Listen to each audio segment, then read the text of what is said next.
Yes. Okay. Good evening, everyone. I am Akshara Anand, a project manager at Central Square Foundation. On behalf of the... Yeah, we are live. Live now? Okay.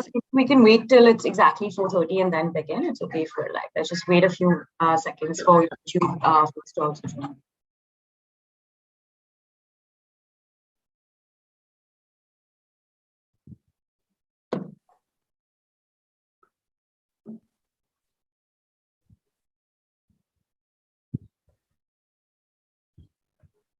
Good evening, everyone. I am Akshara Anand, the project manager at Central Square Foundation. On behalf of the EdTech Tulna team at Central Square Foundation and IIT Bombay, I am very excited to welcome you all to this webinar to launch EdTech Tulna today. Today, we will hear from a lineup of speakers and panelists on the need for evidence-informed decision-making in EdTech. Anilji will kickstart the event, following which we will hear from Manoj Ahuja, sir, the chairperson of CBSE, and Dr. Asiya Kazmi from Bill Melinda Gates Foundation. Following this, Ashish Dhawan, the founder and chairman of Central Square Foundation, and Professor Sahana Murthy from IIT Bombay will launch EdTech Tulna. We will then have two panel discussions, each focused on EdTech adopters and the product ecosystem. I thank Anil Swarup ji and the Nexus of Good for providing us a platform today.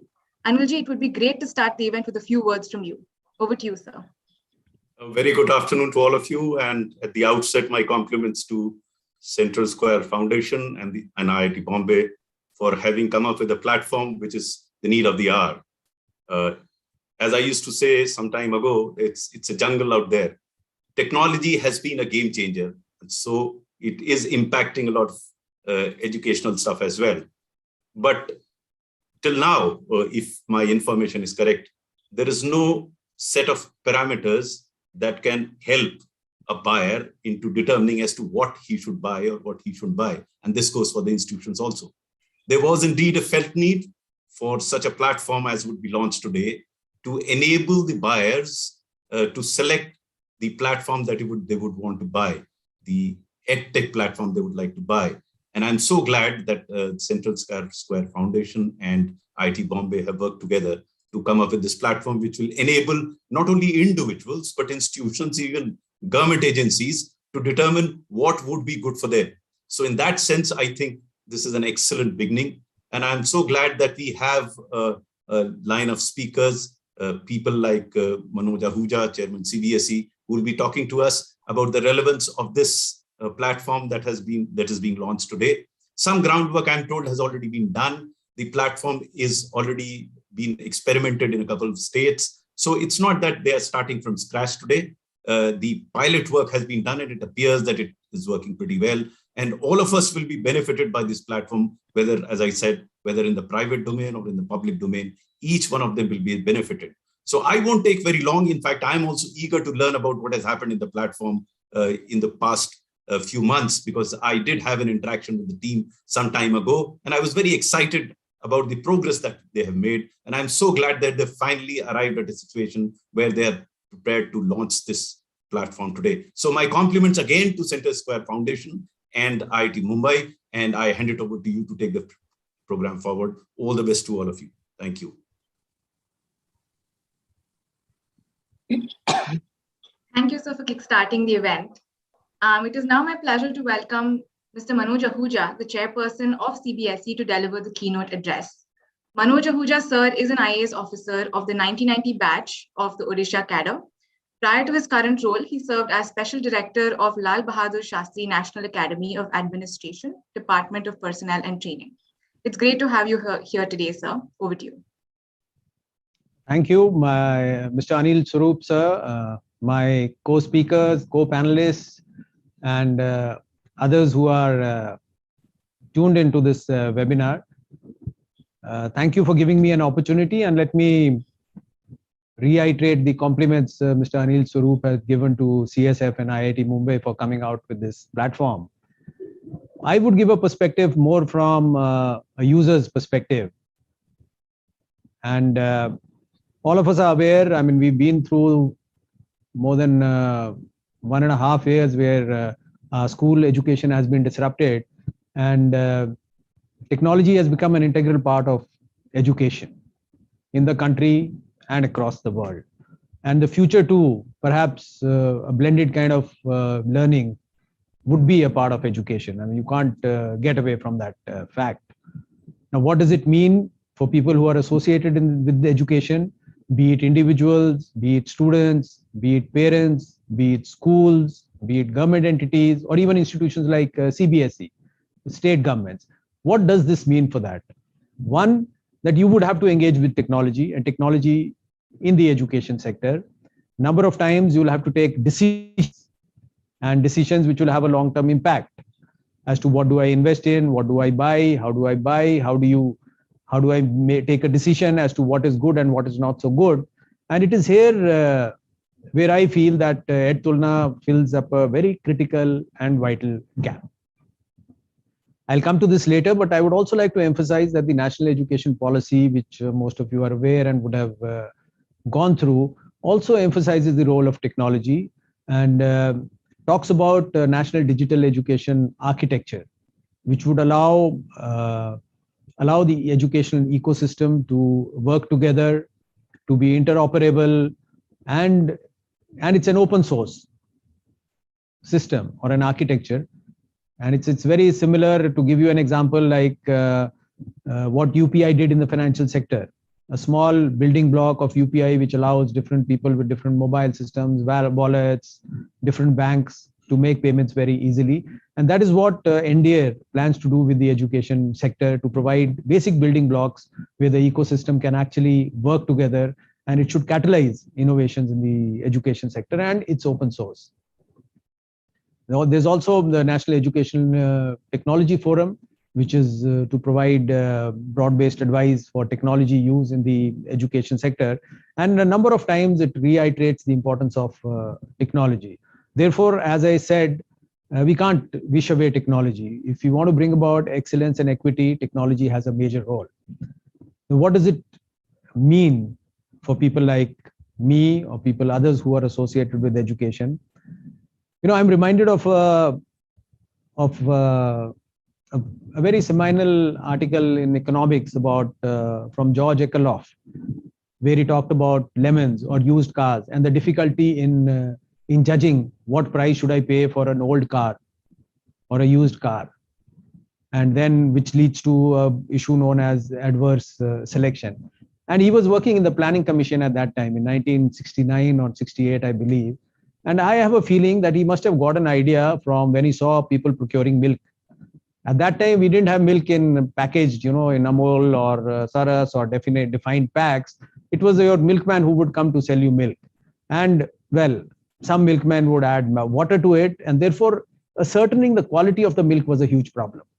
So the buyer would assume that there is some water added and he would pay less. In the end, only those people who added water to milk remained in the market. And that is what is called as adverse selection. And in any market where there is information asymmetry or lack of standards, it's very difficult to take correct decisions for the buyer. And a seller who may not have a quality product may work in a manner which will not be to the interest of a buyer and get away with it.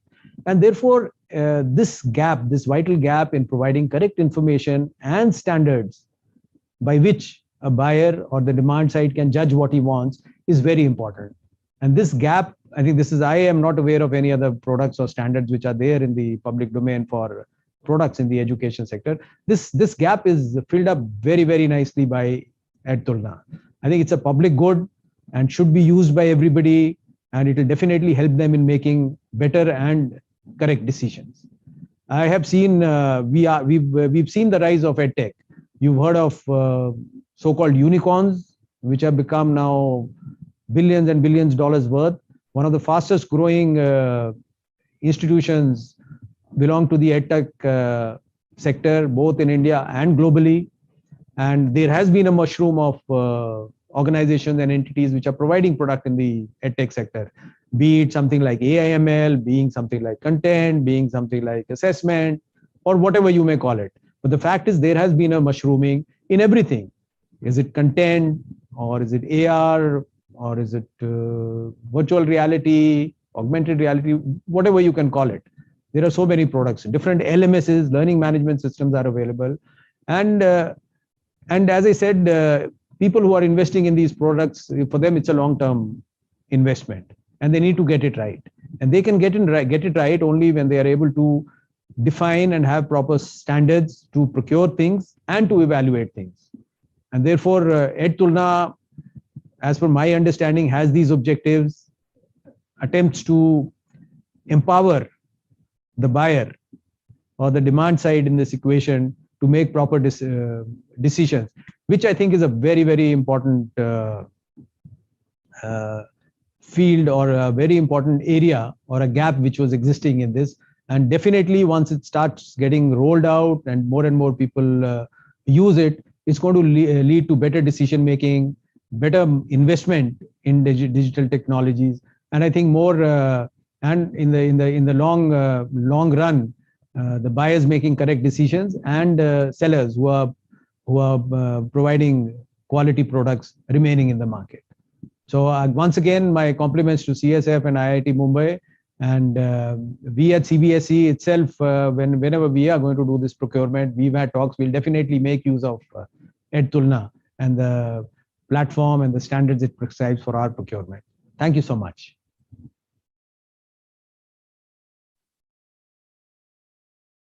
Thank you, sir. Your perspectives especially on information asymmetry and the need for standards is particularly insightful in the context of the upcoming conversations today. Up next, we will hear from Dr. Asiya Kazmi, the Global Education Policy Lead at Bill and Melinda Gates Foundation, who will share her views on the role of evidence in strengthening EdTech adoption across the globe. Hi, I'm Dr. Asiya Kazmi, and I'm the Global Education Policy Lead in the Bill and Melinda Gates Foundation. My career in education has been as a teacher coach, as Her Majesty's Inspector in Ofsted, and as a funder. We are a small team in the foundation focused on this shocking statistics. If you're born in a high-income country, then 9 out of 10 children can read by the age of 10. But if you're born in a low-income country, then 9 out of 10 children cannot. In India, the statistics is about 5 out of 10. The ability to read, write, and do basic maths is the building block, the foundation on which other education outcomes are built on. The pandemic, of course, has made this stat far worse. 53% globally, according to the World Bank, were learning poor before the pandemic, i.e. not able to read by the age of 10. They estimate now it's 70%. Part of the work we do in our team is to consider what are the public goods, research, evidence, and innovation that will improve the teaching and learning of FLN. And our EdTech work is rooted within this teaching and learning agenda. We think about this in 3 ways. First of all, supply shaping. What are the solutions to improve teaching and learning for underserved groups? Secondly, evidence generation and curation. What is the evidence that these solutions work and under what conditions? And thirdly, providing support to government. So if we have high quality content solutions and we have evidence on their effectiveness, what is the support, advice, information, and guidance governments need to make investment decisions? All 3 aspects need research and development and evidence. In this talk, I'm going to focus on 3 key things. The many questions we need answers to around EdTech, explore a little bit more the use cases in school education of EdTech, and thirdly, the importance of evidence, the kind of evidence that's needed and the ongoing nature of evidence. But let's set the scene first. I was on a panel and asked to recommend an EdTech app. I had no idea how to answer that question on a personal level or an objective level. An app to do what? The EdTech field is at least as vast as the educational field. If you ask me to recommend a maths textbook, an area that I'm more familiar with, I'm likely to have a limited supply to choose from. I can feel and look and touch the textbook and comment on its quality of the paper, the attractiveness of the layout, and the finite bound nature of it. I can reflect on the content, organization, actual layout of exercises, the quality of explanations and examples. And I can quickly and perhaps at a surface level scan whether science of learning principles have been applied. But if you ask me to do that for an app, how do I make a decision? How am I to choose something from thousands of products out there? How do I know what the look and touch and feel of it is? What's the price point? What is the total budget? What preconditions are needed to make it work? And who can I trust to guide me? And the most important question is EdTech improving the learning of children above and beyond a non-EdTech solution? In an increasing digital world, tech is playing a role in many sectors: health, financial, agriculture. And as countries grapple with developing their citizens' human capital, they're looking for solutions and asking how tech can help. It is no longer a question if tech plays a role, but what is the most useful role it can play. The high-income market is being catered for. Diverse solutions exist in India for this market, with more consideration now turning towards underserved children and underserved communities. Governments, as I said, were interested in tech before the pandemic. The pandemic has just amplified it. Supply and demand has increased, but we must be careful, rigorous, and be more challenging about the difference it will make to learning. We know EdTech alone will not be the answer. The pandemic has shown the centrality of schools to the social fabric of societies and communities. But if done well, tech affords opportunities to drive better teaching and learning. There are, however, several important considerations. First of all, equity. The inequity in access and reach of education technology was seen during the pandemic. In sub-Saharan Africa, 1 in 10 children were able to access digital learning. In India, this was 1 in 5. Therefore, the vast majority did not access digital solutions, let alone benefit from them.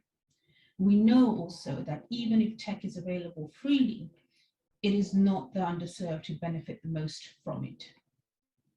Secondly, pedagogy. We know hardware alone does not make a difference. Tech works if it supports the teaching and learning process. For students, personalized adaptive learning has proven efficacy because it is rooted in the proven pedagogical principle of assessment-informed instruction. And there's some interesting work being done now to see how tech can facilitate content knowledge, pedagogical knowledge, but we must also support teachers to develop their tech use knowledge. And then thirdly, system, the alignment between technology, pedagogy, and teachers, parents and children themselves is really important. So let's double click on the school space. 3 use cases emerge. First of all, teacher facing, supporting teachers in preparing their lessons, developing their subject and pedagogical knowledge, and also supporting them in learning together through virtual communities, engaging in collaborative professionalism. It can support actual lesson delivery, deepen students' understanding of key teaching points through a well-placed video in a science lesson or an applet that advances things like graphical quadratic equations. And it enables more rapid and more efficient diagnostic assessment, saving teachers time on marking and pinpointing precisely who needs extra support and on what. The second use case is student-facing, supporting children with independent practice tailored to their level, where the tech can identify the gaps in their knowledge and understanding and plug those gaps. And at the other end, where there is secure knowledge, push the children to learn more advanced work in a supportive way.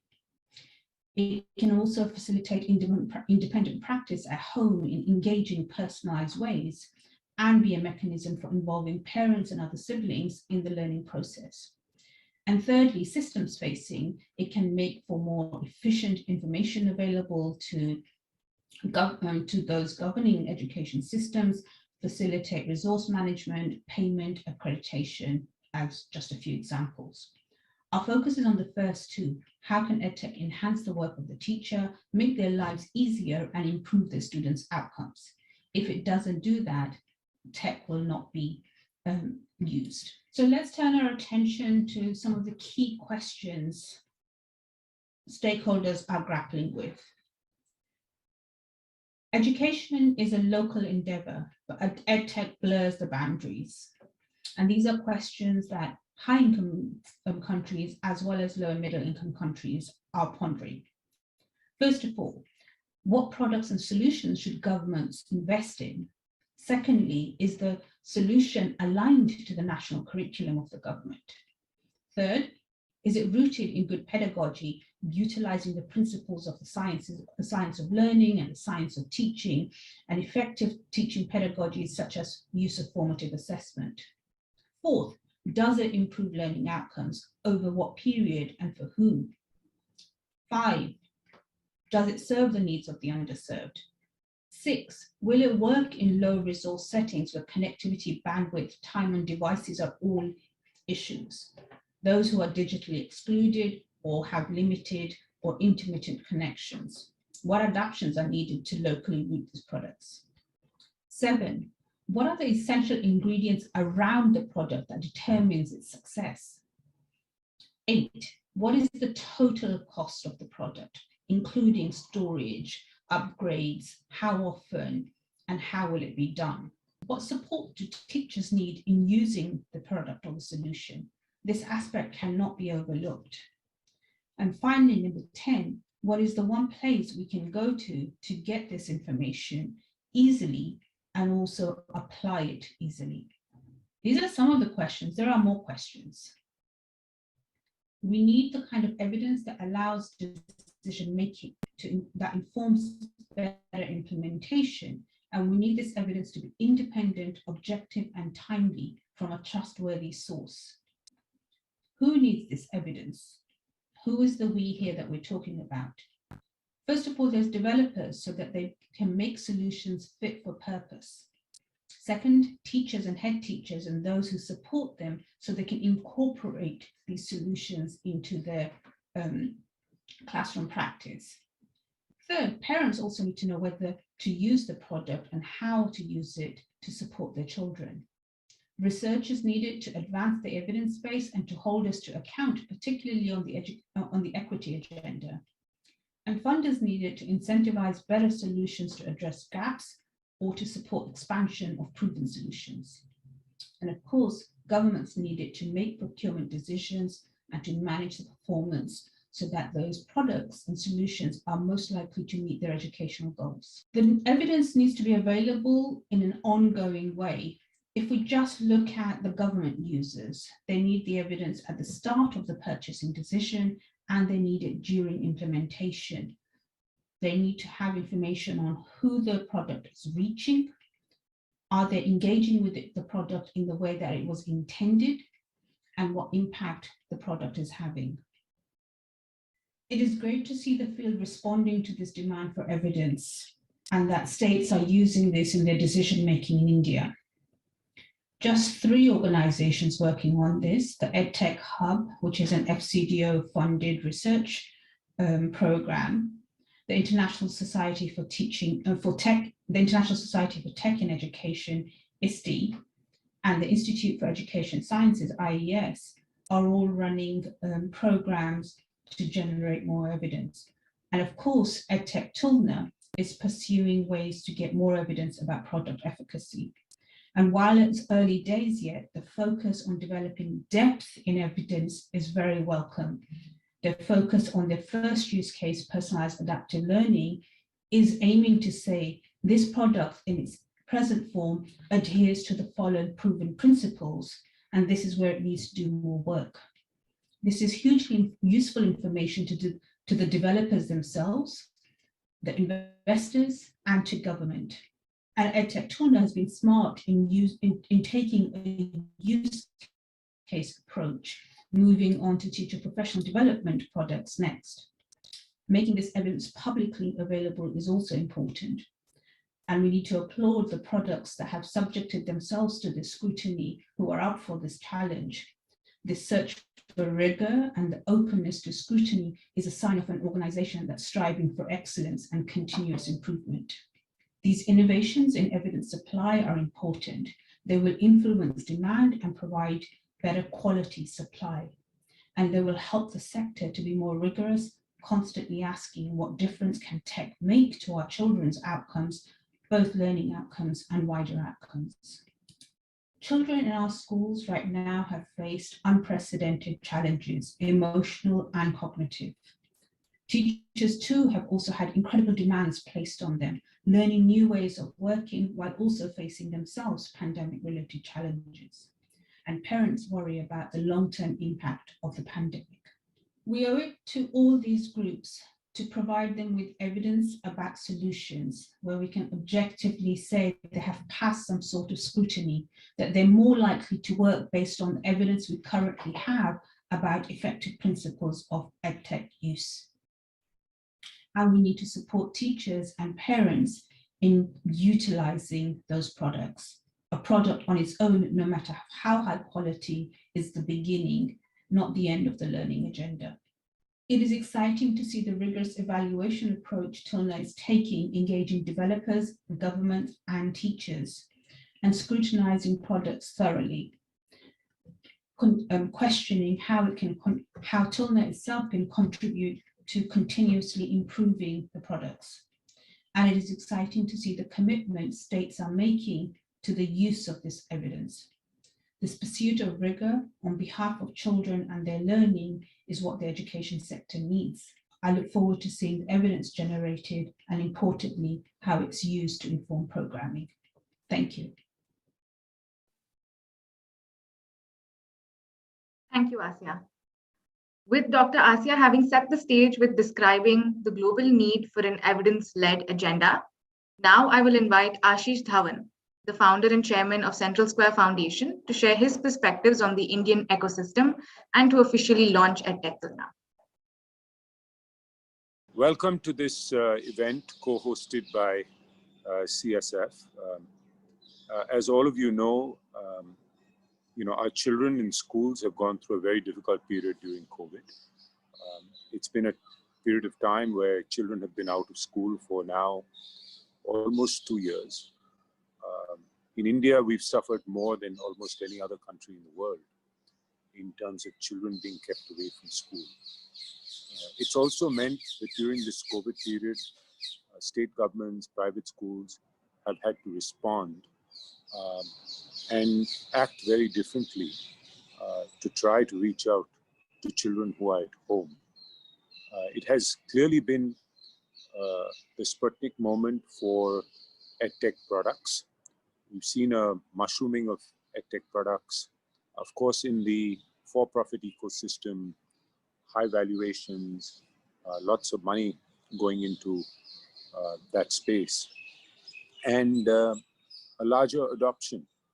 Parents recognizing that the smartphone or device can be used for learning purposes is something that we've seen during this period. So there has been a supply shock, as it were, really stimulated by increased demand during this period of time. We are now going to transition back to a more normal world. And so it behooves upon us to really think about what is the appropriate EdTech ecosystem that we would like going forward. And there's some things, of course, to continue from this COVID period, but there are other things which require deep reflection. And we need to put some building blocks in place before EdTech can really be effective going forward. We believe that it's very important for increased supply of product, particularly for India 3, for the bottom half of the pyramid, and actually even somewhat above that. I really believe that right now, the for-profit EdTech products cater to 10% of Indian households, and maybe they'll penetrate a little bit deeper, going down to 20-25%. But the vast majority will still be shut out because they really can't afford these prices, and even as prices drop, I think there are lots of challenges in terms of addressing that market. So we do need, and products need to be contextualized and for the India 3 market. So I do believe that we need to shape supply going forward. Very importantly, I think also we need to build evidence. There is vast information asymmetry right now. Nobody really knows what's effective. Very hard for state governments also to make decisions in terms of what products to use. So there are lots of challenges that we're faced with right now. And really, whilst there's a lot of promise around EdTech, I think we have to keep reminding ourselves that there is a lot of EdTech that actually doesn't work. And so it's important to separate the wheat from the chaff. And it's important for us to really move forward in a measured fashion and do it with the appropriate guardrails and frameworks and tools in place. So I'm very happy that to address a lot of these issues, CSF has already been working with IIT Mumbai to create a new product called Tulna. We actually started thinking about this pre-COVID, really because we felt there was a real need for frameworks and for some standards in this space. So I think Tulna is means comparison in Hindi, and from our focus group discussions, from our interactions with the central government, state governments, there was a real felt need for this. Even as we spoke with product companies, they too sort of felt that there was a need for this. There was no signal to them as to what really constitutes an effective product. We have to be mindful of the fact that we have had deployment of EdTech in private schools earlier. We had a listed company called EduCom that scaled very rapidly and quite frankly delivered no learning outcomes and was a disaster financially as well. So I think it's very important that as we move forward, even as the government moves forward, that we select the right products. For the product ecosystem as well, I think the signals right now are very mixed. It's all about raising more money. It's all about showing numbers, scale. I don't think they have had the time to really think about efficacy of their products, to really be mission-driven, to look at learning outcomes. I know in their heart of hearts, most EdTech entrepreneurs really want to make a difference. That's why they got into education. And I think Tulna will be able to provide that signal to folks. So what is Tulna really? It really is a set of standards to define what good EdTech looks like. And so I think it's very important to lay out those standards, and having a partner like IIT Bombay so that this can be done in a very scientific manner is very, very critical. It's also important to drive adoption. We've already seen several state governments who have adopted Tulna, and we expect that many more will do so going forward. And we're also heartened by the fact that many of the leading EdTech product companies have also chosen to participate in this effort. A third aspect of this is really evaluation, to evaluate these products as well. And through Tulna, we'll publish these evaluation reports as well. So I believe that this is a very, very, very critical product for the ecosystem. Without it, it's hard to move forward. And I'm so glad that whilst we've been working on this for a couple of years, we're finally ready to launch it. And I know that the ecosystem is ready, that we will hopefully see many more state governments want to use this. It's easy to procure hardware. Well, it's not easy, but easier. The specs are defined. There are many providers. We've had a longer history of doing this. I think it's much harder to procure education software, particularly learning software. And my belief is that Tulna will play a critical role in helping state governments do that. States can also take Tulna and adopt it for their own purposes. And we've seen states do that. And we want different states to have their own version of Tulna so that they really own it and they feel sort of invested in it and it becomes theirs going forward. We've seen this explosion in EdTech now.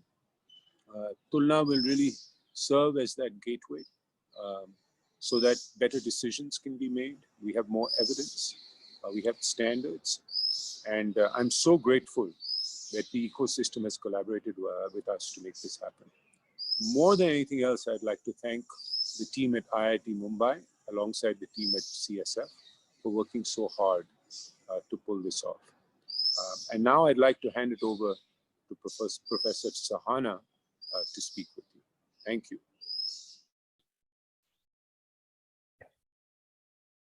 Thank you very much, Ashish.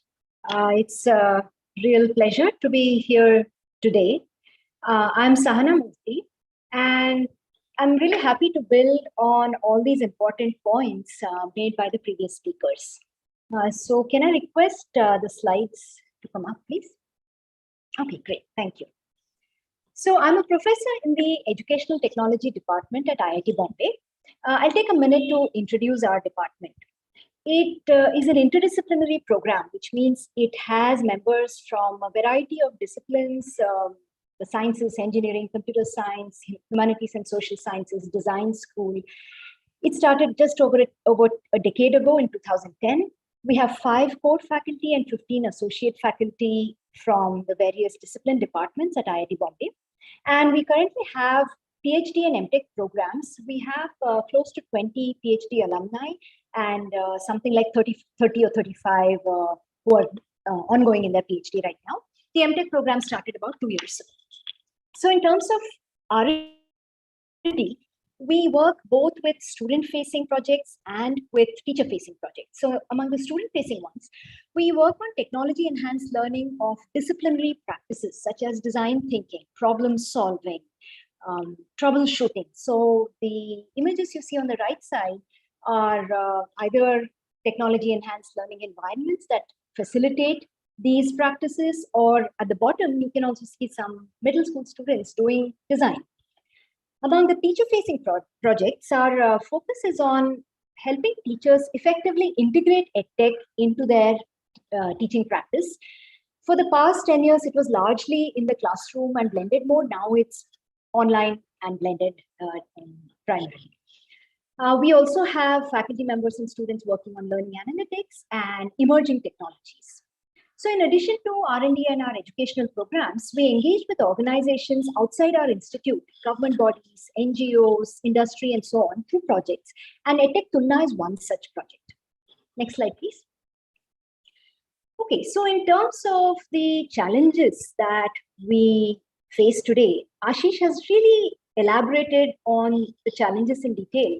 So I'll just try to summarize here. There is a huge degree of information asymmetry. Mr. Manoj also talked about it. And this essentially translates to inadequate and varied understanding of what exactly is quality in educational technology. And that's the root of a lot of problems. This leads to lack of standards for evaluation, leading to ad hoc decision-making for adoption. It leads to lack of standards for design quality at the supply side. So often products may not meet the needs of the learners and teachers as well as the production. So what we have here is a requirement for a framework that all these players in the EdTech ecosystem have a trust in. It needs to be transparent. It needs to be rigorous and scientifically based, because that's when it has staying power and that's when it can be sustainable. At the same time, it needs to be usable and easy to use by the people who are doing the evaluations. So this is sort of the problem that EdTech Tulna, this initiative, I'm not even sure if the name was, we had named it by then. This is a problem that this initiative sought to address.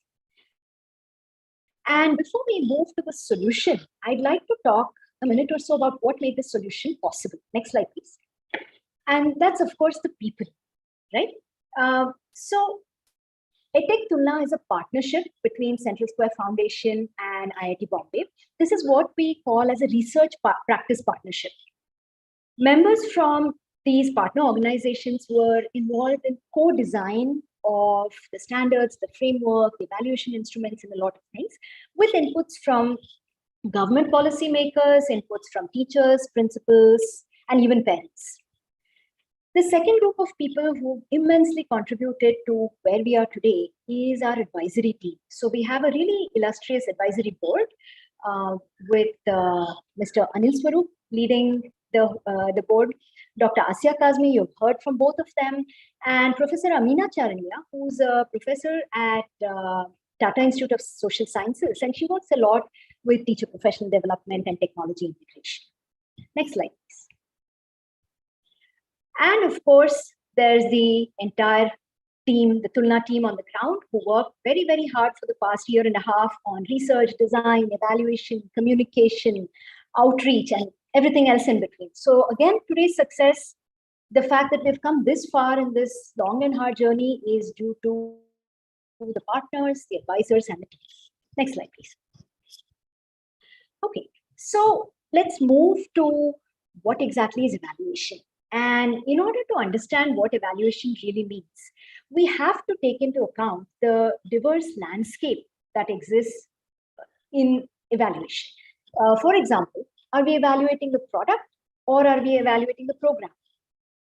Are we evaluating learners or teachers or the technology itself? Are we using methodologies like RCTs, or are we doing rich interaction analyses, both of which are valuable in their own right? Are we drawing from theoretical and empirical research perspectives or from an implementation perspectives? In fact, the word or should not be here in all of these sentences. It should be the word and.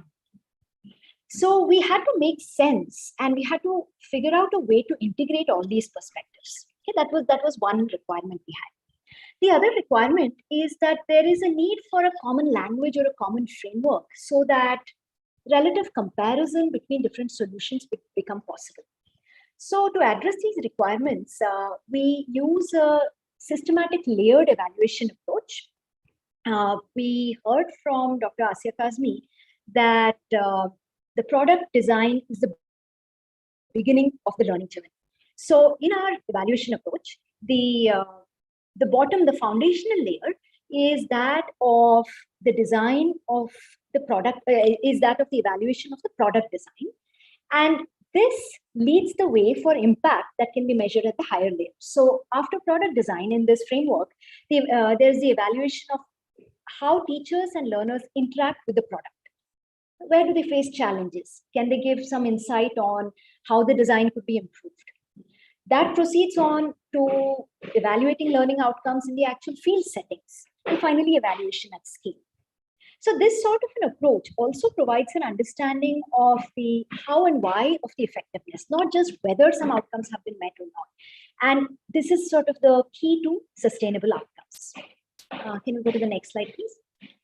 Okay, so the foundations of Tulna are drawn from research literature, international research literature, from disciplines such as the learning sciences, cognitive science, educational psychology, human-computer interaction, and so on.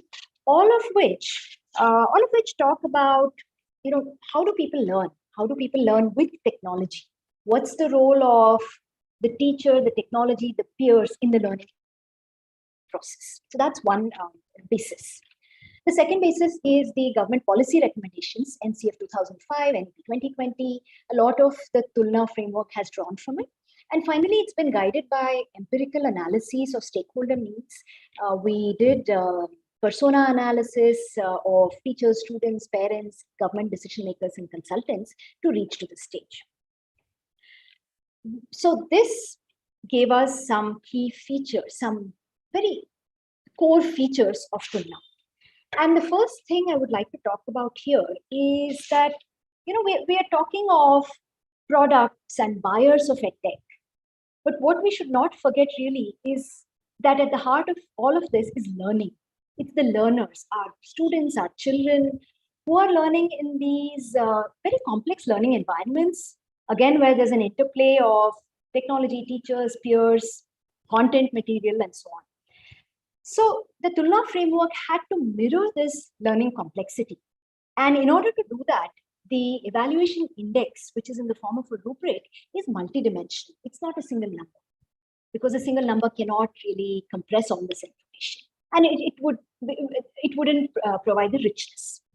The second thing is that Tulna index is specific. It's very nuanced, and it caters to different EdTech use cases or categories, different subjects and different grade ranges, because we can create generic evaluation rubrics. They have their role, but they will not be able to provide this sort of nuance and richness. So what sort of technology affordance is valuable in math problem solving might be slightly different than what supports reading and speaking in language learning. These are things that Tulna has paid attention to. The third thing is that we need Tulna to be used by actual decision makers. The Tulna framework, the Tulna evaluation rubric. So it needs to be customized for various types of decision making. For example, RFPs by governments, by individuals such as teachers, by expert panels for reviews, for adoption decisions, by product companies for their own formative evaluation and design guidelines. So again, it can't be a one size fits all, and Tulna provides 4 different views. They're called the criteria view, gateway view, detail view, and quant view, and each of these serves a different purpose. Next slide, please. So let's come to the actual contributions and what exactly is Tulna and what it offers. The first contribution of this EdTech Tulna initiative is in the form of quality standards and an evaluation index. Quality standards, criteria, and an index. Let me go in that order. Now, these standards and these criteria have 3 dimensions, and let me just briefly go through each of them. What you see at the bottom is content quality, and this is the starting point of any learning materials. Is the content accurate? Are the facts sound? Is the language comprehensible to the intended learner? So benchmarks to ensure the presence of high quality content. And any subject matter expert, any teacher, any school will start here. The second is pedagogical alignment. Now, this dimension consists of benchmarks to ensure the use of pedagogical strategies informed by theory and policies like the ones we just saw a few minutes ago. So to give some examples, the pedagogical alignment criteria include questions like, can the learners build their own understanding? Are there learning gaps addressed? Are they being sufficiently motivated? The affective dimension. And are they being cognitively engaged in the content? Are they being supported enough through scaffolds and feedback as they learn content and problem solving and reading with the help of technology? The pedagogy dimension also considers teachers. It asks questions like, are teachers being provided sufficient support to effectively use the app or the digital content and facilitate learning? It asks about the role of peer learners. Is there sufficient opportunity for collaboration among learners wherever it's relevant? And such questions. The third dimension, and as you can see, the pedagogical dimension is rather large. It carries the bulk of the Tulna framework. The third dimension, technology and design, ensures that the design of that there is a design of meaningful user interaction informed by sound principles again, UI UX issues, learning experience design issues, are principles of universal design included, and so on. So each of these dimensions contains a large criteria set to evaluate these multiple aspects. Next slide, please. Okay, the second contribution of Tulna, what it can offer, is threefold. So this has to do with the evaluation toolkits themselves. This has to do with the fact that we need people to use the standards and the index in order to make their decisions. So we had to build in the user's context, which means we had to customize Tulna for user needs. And this is where we bring back the 4 different views that we talked about. We need to make sure that the ownership of Tulna is with the decision makers. So for example, if a state is using a particular instance of Tulna, we have state X Tulna. Secondly, we need to ensure that the research that has been done, in fact, translates well into practice, and in fact, it is, and the fact that it is actually usable. So in order to do this, the tools have been validated, reliability testing, content and context validity, and so on.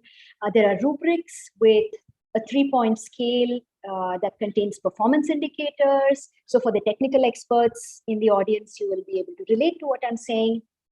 And it has very detailed reviewer guidelines, examples specific to grade ranges, score sheets, and so on. It also, the third part, which enables the use of these evaluation toolkits, are that the Tulna initiative supports capacity building through training, through synchronous workshops, and support during evaluations. Next slide, please. Okay, so finally, let's unveil EdTech Tulna. And through this, the aim of this website is to make freely available the evaluations of products that are done by an independent third-party common framework. Evaluations are conducted by a team of experts who lead the reviews, and this will actually be augmented by some user reviews shortly. Okay, so we have 9 product companies, leading companies that have come forward for the evaluation. It's here now. On the screen, you'll be able to see it. We're really encouraged, and also, we acknowledge that these companies took a chance on this new initiative and came forward. The Tulna Evaluation Center website enables multiple things, like you can see. You can go into details of a particular product, which is organized by grade ranges. What you see here is different products. You can see features like compare. Actually, before compare, hold on. I'm sorry, this is not in sync. I'll go with what is being shown. It has a very detailed evaluation report that you can see. And the evaluation report first talks about the product, and it gives a summary of the potential benefits and limitations, as well as the ratings. This is followed by slightly more detailed ratings on each of the criteria. And finally, the detailed review that talks about how the product fares, how it is performed against each of these criteria, supported by justification and examples. And that's why the report is long. So again, for different users, the report has multiple things. The second thing that the website enables is to compare product evaluations. And you can see a demo on your screen how this can be done. You can choose the use cases, you can choose the grades, and the relevant learning materials, the relevant apps come on the screen. You can add certain products here. You can compare. Let's see what else is going on here. Okay, now you can view the actual evaluation on each of these dimensions. And you can see how the product scores either at an aggregate level or at the detail level. So to summarize, this is where we are now. These are the contributions of Tulna so far. This is just a start, like Mr. Swaroop told us right at the beginning. Thanks for supporting us so far, and look forward to your continued support and collaboration as we go ahead, as we increase the breadth, add more and more products, as we perhaps go into other use cases, do more user studies, and so on. Thank you.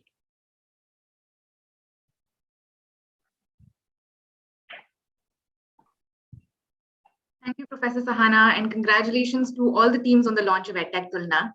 Unfortunately, due to time, we are unable to take questions which have been posted on the chat, but would encourage anybody with more questions on Tulna to log on to the website and to reach out to the EdTech Tulna team. Akshara, if the questions can be made available on chat to us, I'm happy to answer on chat as we go along. Okay, sure. We'll do that. Thank you. The URL to the website of the Evaluation Center is also now up on the YouTube live chat for everybody's reference. As Professor Sahana was mentioning, Tulna aims to support stakeholders in EdTech adoption decision making. And so now we will hear perspectives from a panel of distinguished speakers, both from Indian and global adoption ecosystems, moderated by Aditya Chopra from Samagra Governance. Over to you, Aditya. Thanks, Akshara, and thank you, Professor Murthy, for this elaborate presentation on Tulna. It indeed, I think, a moment to congratulate ourselves and especially you for developing the framework and sharing with us all the details for all of us to benefit. So for this, I will be moderating a session today, and we'll be talking about inclusion of quality frameworks in government adoption of EdTech. And this session, we'll talk about a lot about how we can use this in the government. We'll hear from people in the government and then also share context of what we're doing in Haryana. So to start off, let me introduce myself. I'm Aditya Chopra. I'm a senior manager at Samagra, and I lead our efforts to improve quality education of children with the state governments of Haryana and Himachal Pradesh. Samagra, as most of you would already know, is a governance consulting firm working across domains with state governments and the national government to systematically improve governance systems to bring social impact across domains. And this includes education, agriculture, skilling, and so forth, right? So let's get started with the session today. Let me put some context before I introduce our panelists and hear from them. The context actually is, all of you might be well aware.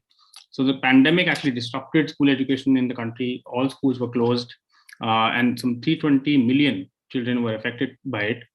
As school closures happened, the governments were sort of forced to go digital to provide education to students sitting at home. And sort of online learning became the mainstay of education that happened in the country, right? What we have come to understand as schools have started to open in the last few months is that technology is here to stay. Blended learning as a concept is developing, and it is becoming inevitable that we do that even when schools reopen.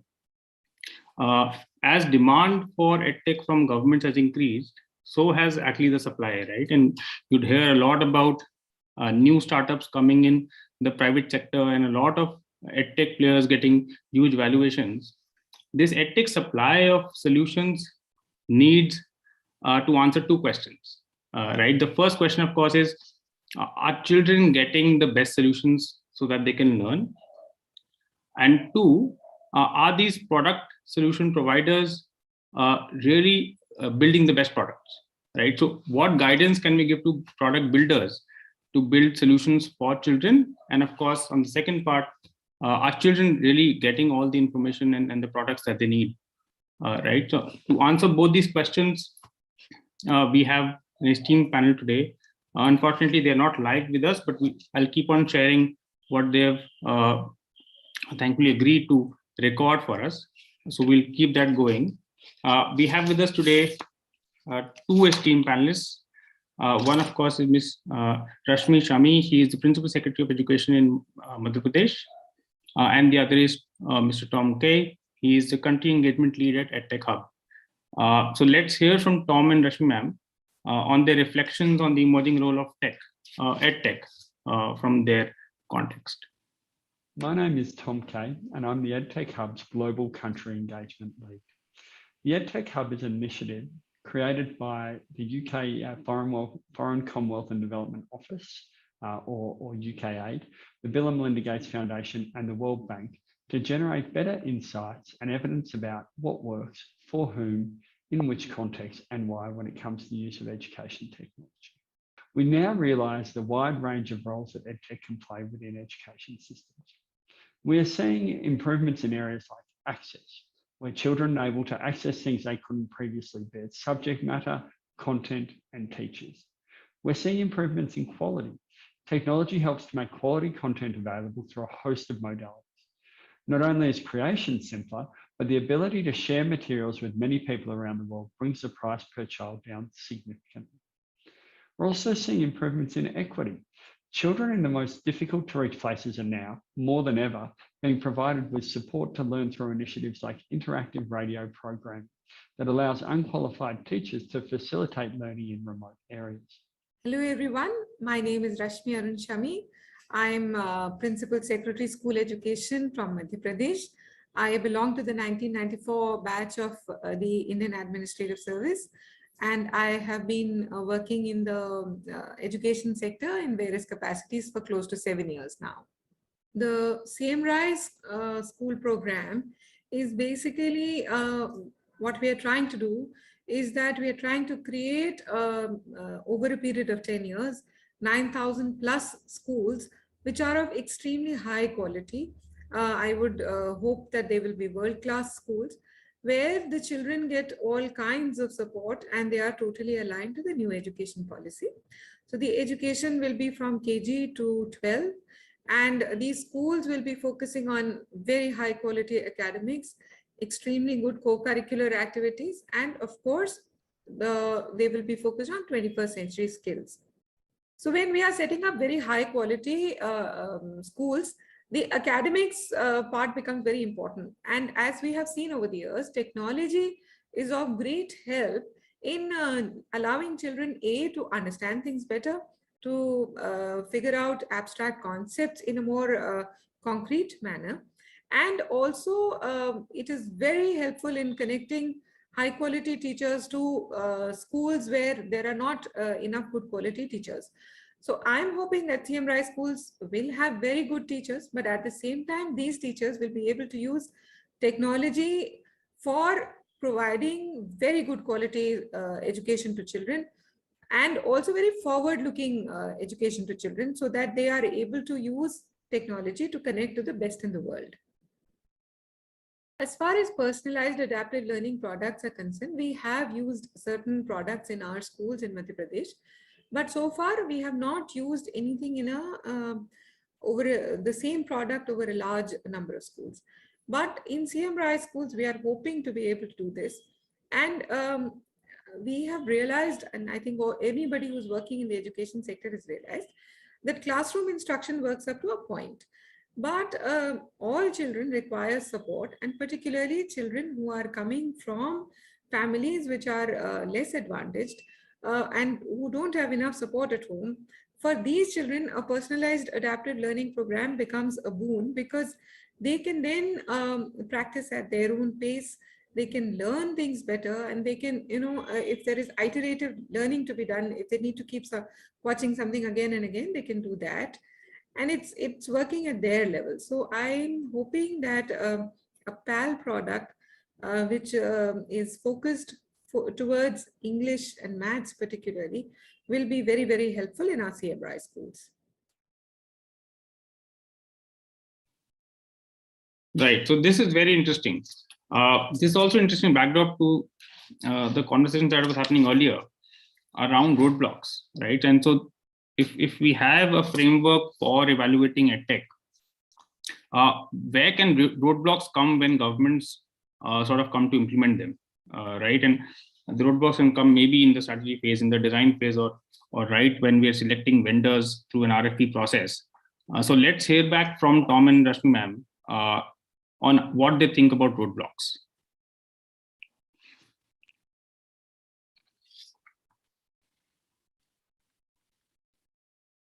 When EdTech interventions don't achieve their original aims, the problem isn't really the technology. Technology is highly flexible, increasingly brilliant, and can be used to serve a wide range of purposes. Instead, the problems often lie with the humans. For example, one reason I've seen numerous programs fail is that their theory of change is not adequately defined during the planning stage. And so there are gaps in the logic of the intervention that limit success. And technology can't overcome these, no matter how hard it tries. Another example is that even when the theory of change is well considered, the intervention is not designed in a way that considers the broader environment of enabling factors, which means that the program works really well in some areas, but exceptionally poorly in others. A third reason that I see programs often not succeed is even if all contexts are considered, implementation fidelity remains low. So in this case, a program might be really well designed, but those responsible for implementation don't do so in line with the program itself, with the original design. This can be for any number of reasons. Any of these challenges and more can significantly impact the success of EdTech interventions. Traditionally, when we think about ICT in schools, we are basically thinking about smart classrooms, we're thinking about projectors, we're thinking about computer labs. So we're just hardware focused, which is the easy part. And it's readily available, don't have to apply your mind too much. But the crux of the, I would say, the outcome that we want would actually, that would not just come through providing hardware. That also a very, very important part of that is providing the right kind of software. If we have the right kind of software, then the kind of outcomes that we're looking for will be, we are more likely to achieve that, provided, of course, that the teacher transacts the curriculum properly. But if we don't have the right kind of software, then just providing hardware is not going to be of much use to us. Of course, the challenge now also is that there are such a plethora of softwares available in the market, and there are different kinds of companies which have worked at different types of products, and then there are different levels that they are looking at.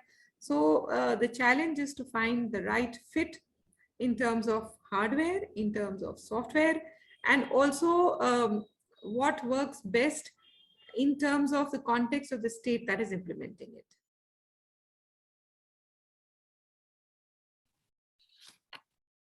Right. So after Tom and Rashmi ma'am, let me actually throw light on what is happening in Haryana and some perspectives from the state. Now, just to set context of the project in Haryana, so the Haryana government has actually ambitiously taken up a mandate to provide tablets to each and every child of senior secondary grades with sort of a PAL-enabled software and also data connectivity. Now, this is ambitious both in terms of the scale of the project as well as in what it is intending to do. It is intending to provide a personalized device to each child so that the child can do personalized remediation and adaptive learning while they also go to physical schools that have now opened, right? And on both these things, of course, the government was generally focusing on three things. So Honorable CM said that we want to ensure that one, that there is tablet ownership at an individual level. Two, there is security and sort of we have to prevent misuse of the tablet and the device for anything other than educational delivery. And three, we have to ensure that after using the device, the child is actually learning and there is improvement in learning outcomes, right? So as far as delivery, as part of ownership of the tablet is concerned, the government went ahead with the library sort of model, which ensures that the ownership of this device rests with the school, and it is issued to the child as sort of we were issued library books when we were in school, right? And this is issued at a 1-year basis. And security and misuse, sort of we've ensured through the use of an appropriate mobile device management solution in hardware as well as software. And all of this has been taken care of, right? So a lot of these things are operational design focused things. But what the government and the Honorable CM also realized was that the hardware may be the maximum cost of the project. But actually the lever of change and the critical piece here will be the software. And so to ensure that we got the best software, we actually decoupled hardware, software, and data connectivity in the project. For software, we have sort of ad-grade localized content that is relevant to Haryana, that is pedagogically sound. We've already done that. The state has done that at SCRT on Diksha as a platform. So therefore, the use of PAL is more about getting an adaptive learning algorithm that can set children in motion with content and help students remediate, right? And so therefore, the PAL tool had to be used to ascertain a child's level which we can call a baseline, and then provide them relevant material for them to remediate. Now, once we've decided and the state decided that this is what we want to do, the next challenge, of course, was how do we choose the right software which delivers this PAL and which goes beyond, of course, the aggregate content that happens to be on Diksha. So our model actually was a mix of doing a pilot and resting our decision on research. So that's when the state partnered with SCRT and IIT Bombay and Professor Sahana Murthy for the Tulna framework. And a combination of this is what the state chose to go ahead with. Now, the pilot, of course, helps the state understand which partners can fit into a government system, right, and can operate in government constraints. And Tulna as a framework helps evaluate the quality of the software that the vendors are providing and really how adaptive it is. And that was really a sort of a goal that you were looking for. Now, when we sort of went into Tulna as a framework, when we went into all the vendors and what they were offering, multiple things came up. And a lot of actually administrative things, as Tom was also referring to, came up more than technology things. So let's actually quickly hear from Rashmi ma'am again on some of her thoughts on some of the administrative challenges that come up in these things. When we talk about selection of software, there are 3-4 things that come to my mind as an administrator on what we are looking for. Number one is ease of use.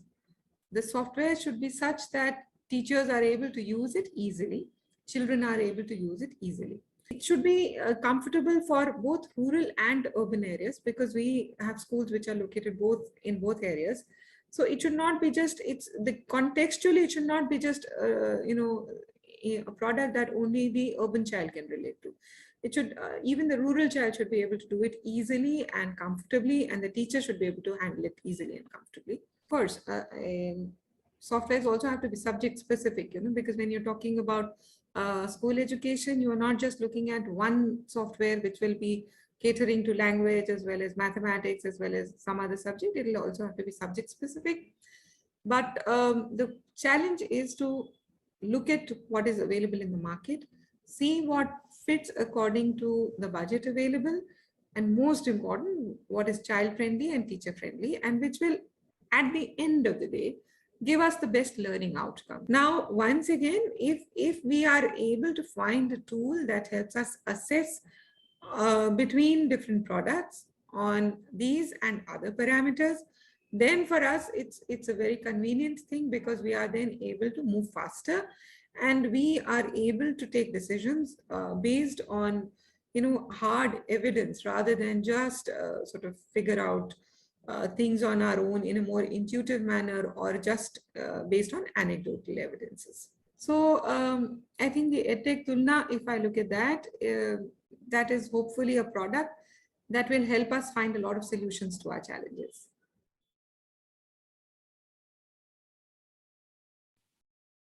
Right. So evidence clearly is a key requirement to make such high stakes decisions, right? And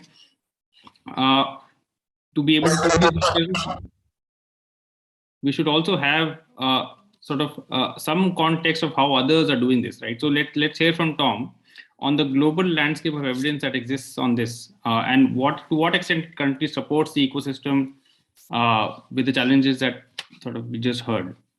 So Tom. While the pandemic has negatively impacted all of us in one form or another, particularly school goers, we're using this opportunity to build a body of knowledge to guide us in using EdTech more effectively.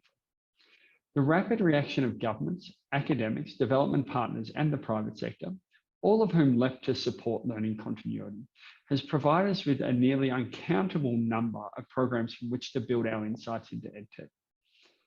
These programs have generated many insights. A few of the main ones we've identified so far at EdTech Hub relate to things such as one size never fits all. Single solution programs within one country do not work. The diversity of knowledge, skills, and experience within countries varies widely. This means that the experience of residents of Dar es Salaam, for example, often have more in common with those in Mumbai or Kolkata than those living in rural Tanzania. Successful programs address this diversity by ensuring the availability of a range of tools, no-tech, low-tech, and high-tech to support learning. We need lots of different tools to meet the needs of our various groups of learners. The second insight that we've found is around caregivers and parents. Ensuring that parents have the confidence and the capacity to support learning at home is a crucial part of technology-enabled learning. In Kenya, we saw that a lack of confidence and self-efficacy amongst parents and caregivers in using technology negatively impacted their ability to support their child to learn at home.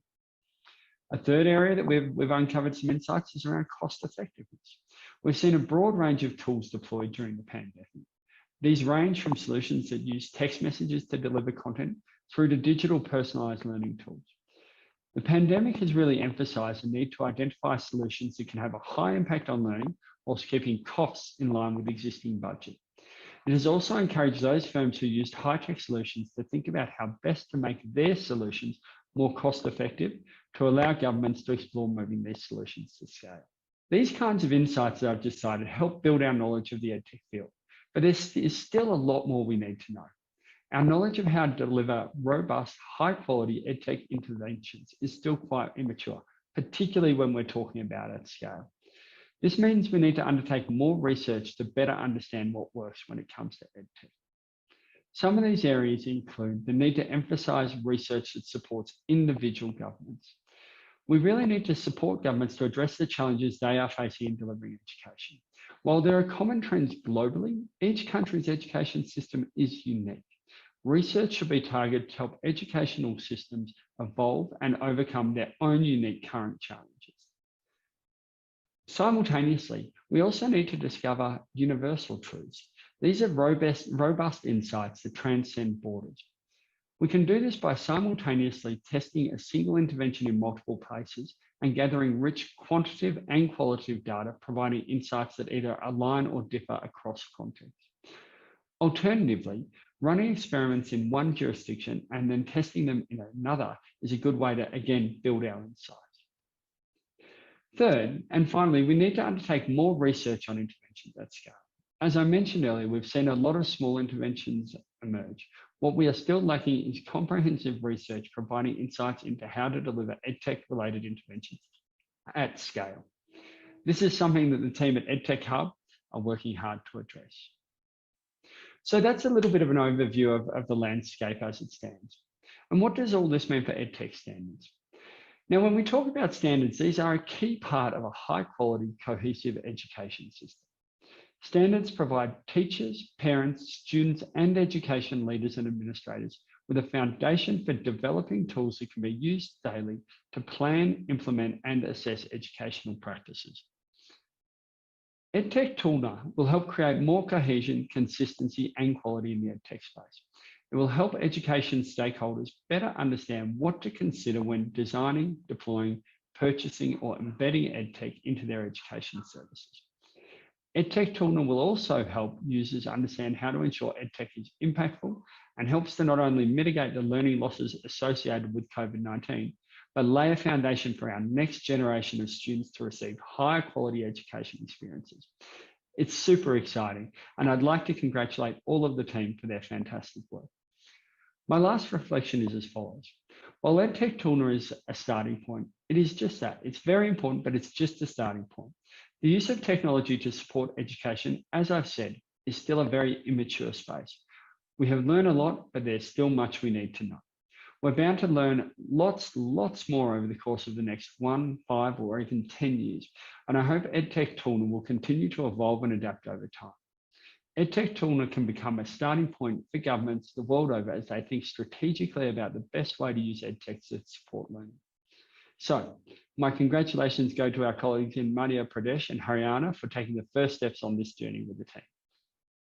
Thank you again for having me, and I look forward to watching this exciting journey with you. Right. Thanks, Tom. So Tom actually raised and made an important point of the importance of research in sort of evaluating software and EdTech. what I'd like to actually bring to light is some of the things that happened in Haryana. And one of the things that I think generally has been a bottleneck when it comes to merging research and implementation is just what format of research is available to governments to take actions on, right? Is it a 100-page report or is it a one-pager? Is it easy to understand language, or is it sort of, I don't know, scientific jargon that nobody understands? And so mixing the two, making it useful, making it sometimes customizable is, I think, important. A lot of these things actually happened in Haryana when we were dealing with the Tulna framework from IT Bombay. I'd like to sort of highlight some of the things that happened. So one, there was a component in sort of the RFP which said that Haryana already has a lot of aggregate content. And so we were going to use EdTech Tulna in sort of a, so to speak, brownfield environment. It was not a greenfield to start with. And so we already have some content. We have to evaluate the vendors on a bunch of other things. And so a lot of work actually went into customizing those elements in the Tulna framework to ensure that the demands of the state government were incorporated. Another thing that the state government was very keen to do was to ensure that adaptivity of EdTech tools was top-notch. They didn't want any relaxation as far as the adaptivity of the tool was concerned. And again, Professor Moti and a team really helped the state government customize those things, ensure that weightages across the framework were changed so as to incorporate the needs of the state, right? And the underlying, I think, point I'm trying to make is this cannot be or may not be the one size, one shoe fits all kind of thing. And the beauty of the framework also is that it is customizable to the needs of the governments. And that will be increasingly required as this gets used across different contexts, across different sort of journeys that the states are at, right? To close my part of the story, I'd just repeat a couple of points from Tom and Rashmi ma'am and say that, of course, evidence has a role to play, especially in adoption, as we've heard from the panel.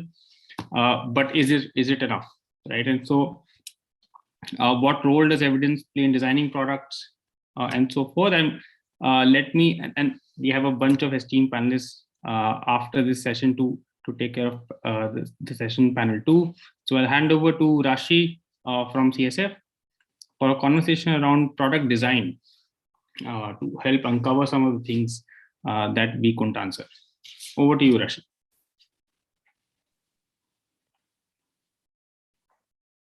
Thanks, Aditya.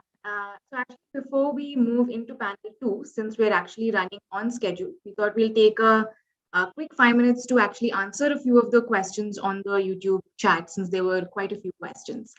So Professor Sahana will like to call upon you again to answer a few questions. Let me just read out the first question. So the first question on that has shown up on the live chat is, were the needs of learners with different learning needs included for Tulna's framework? Yes, thanks. This is a very important question. I have just briefly answered it in the YouTube chat also. So the Tulna has definitely looked into the literature of students with different learning needs and special learning needs. And when we also talk to teachers who teach such populations. Now, there are some criteria in the Tulna framework which address these to some extent, I would say. One of them is Universal Design Principles, the WCAG guidelines. This is more about the format, the presentation, the presence of audio and text in different channels, the use of mouse and keyboard and different things. So it comes from that perspective.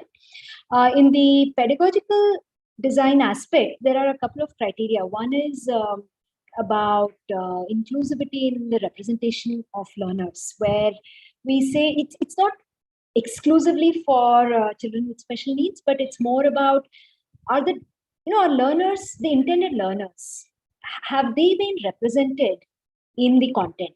For example, it may be in terms of appearance. You know, do we see children who are big, small, wear glasses, thin, not so thin?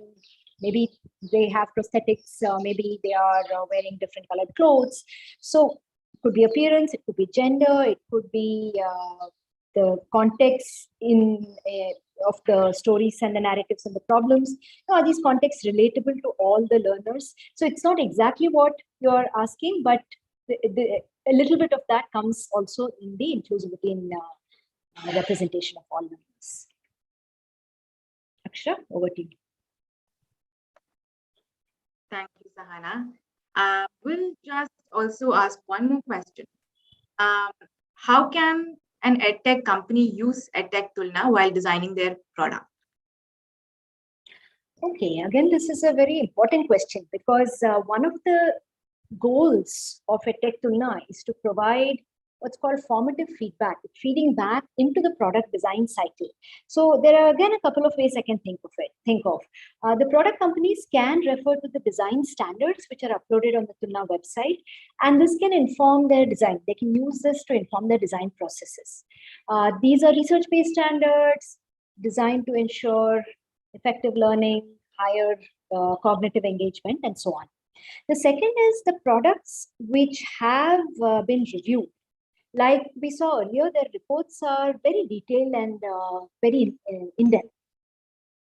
So the insights from the reviews, especially the detailed ones, can again go back into the product design, especially if the organization is considering coming up with a newer version or improving their design, even if they're trying to build the next version of the product and so on. Akshara, back to you. Thanks a lot, Sahana. So there are quite a few other questions also, but would still encourage everyone else who has a question to reach out to the Tulna team on the website. And Professor Sahana and Professor Chandan will continue to look at the YouTube live chats for a while as well. Thank you so much. So now, without any further ado, let's move on to the second panel. So as Aditya has mentioned earlier, this panel will, the key question that this panel will answer is, what role does evidence have to play in designing products that can meaningfully impact learning outcomes?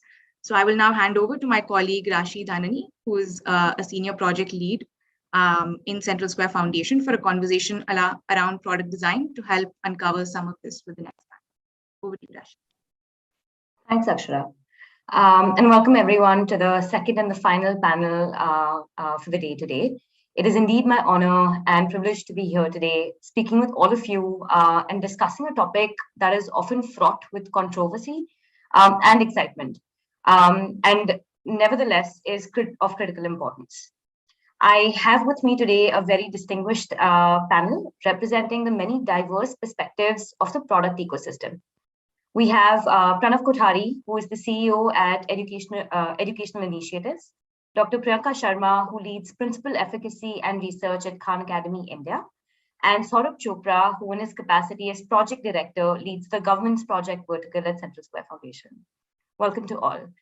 To set the context, today we have heard about the challenges faced by demand-side actors, governments, parents, school owners, investors, on how to make decisions related to EdTech adoption and implementation, right? And we've also heard reflections from the academic community around the role that evidence can play in supporting these decisions. Let's now hear from the supply side of this conversation and go a little bit deeper into how evidence actually informs the success of products in various contexts. And what is the role that we hope evidence will continue to play in this context, right? So without further ado, let's begin with a round of introductions. I would request each of my panelists to briefly introduce themselves, and then I can open up with a question.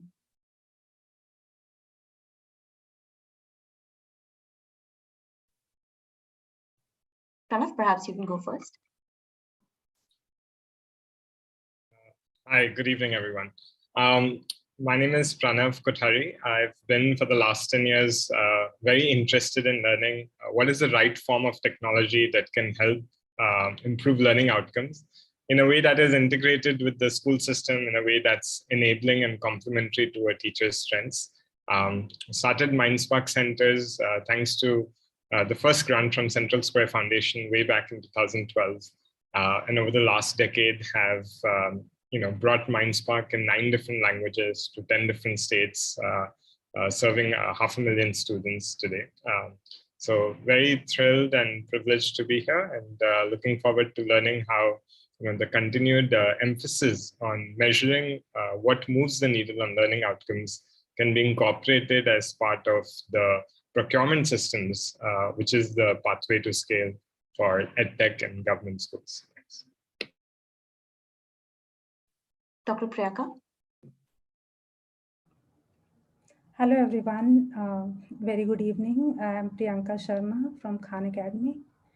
And since last 20 years, I have been working in various fields of education and research with a sole agenda to improve learning outcomes and measuring learning outcomes and how to measure impact of various products and services in education sector. What is the effect size and what is the impact that they are making on learners of various segments. So, and with this intent, I have worked with various government, non-government organizations, as well as corporate houses. A few of them includes, like if we talk about government sector, so CBSE Center for Assessment, Evaluation and Research. And very recently, one of the biggest initiative of recent years of government sector, that is National Testing Agency as Senior Research Advisor.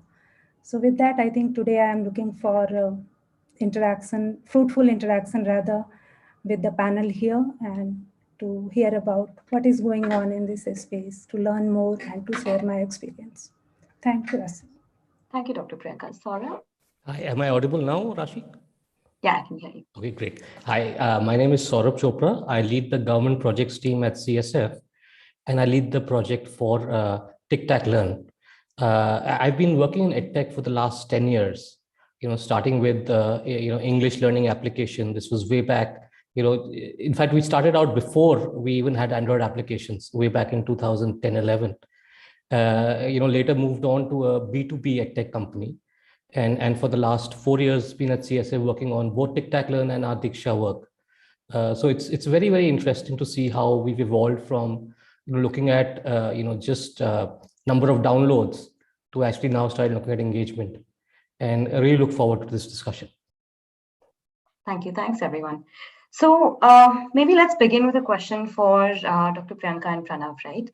I think it's very interesting that each of your organizations have taken different approaches for designing, validating, and signaling the quality of your solutions.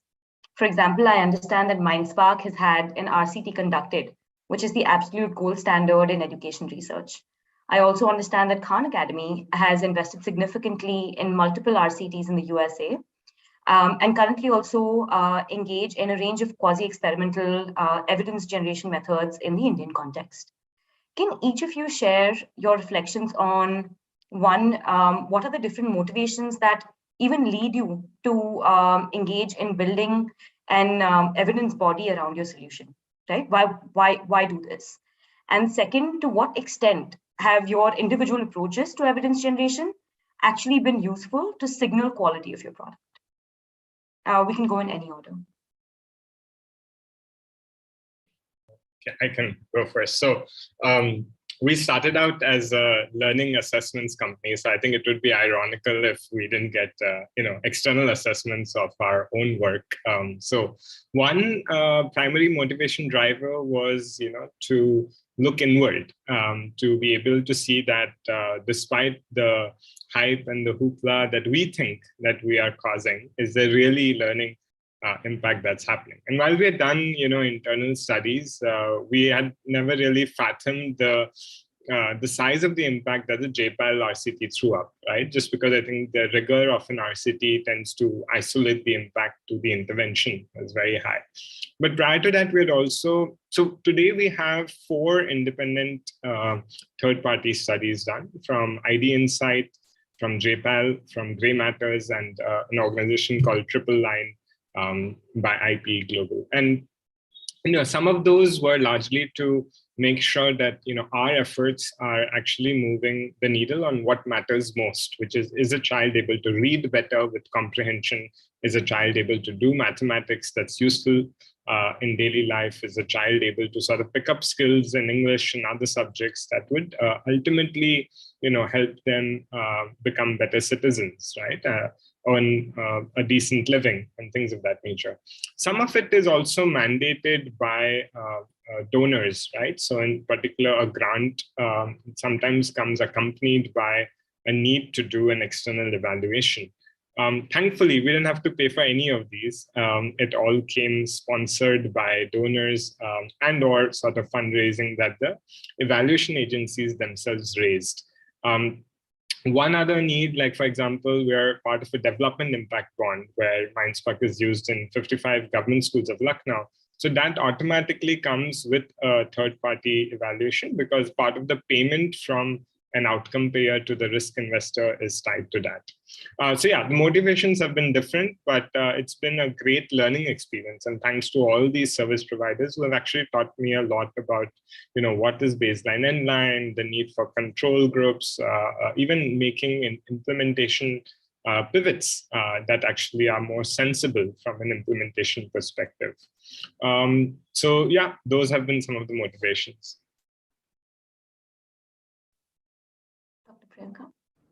Yeah, thank you, Rasi. I think this is an excellent question. And before I respond to this question, I would take this opportunity to congratulate EdTech Tulna team, IIT Mumbai, and Central Square Foundation both, because this initiative itself, it marks a paradigm shift in the domain of education in Indian education ecosystem towards an evidence-based decision by policymakers, by practitioners, by user of technology. So this is really, I consider it as a paradigm shift. As Pranav rightly said, that we have to look inward being EdTech, that what we have to expose us also to evaluation.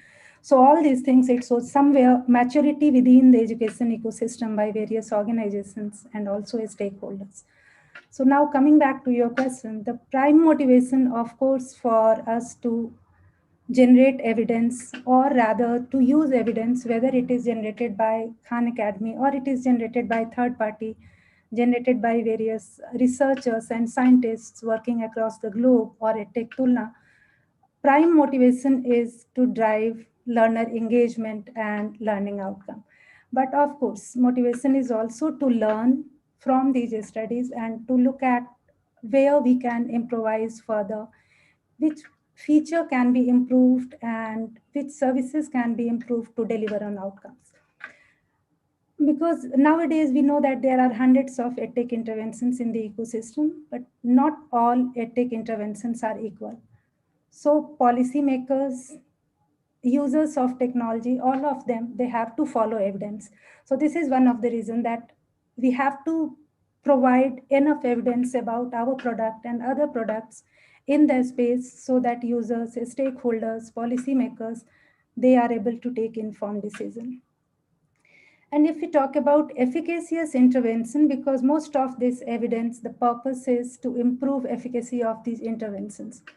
So if we take a step back and look at what goes into developing efficacious interventions, including EdTech, then it begins with defining outcomes. What we want to improve.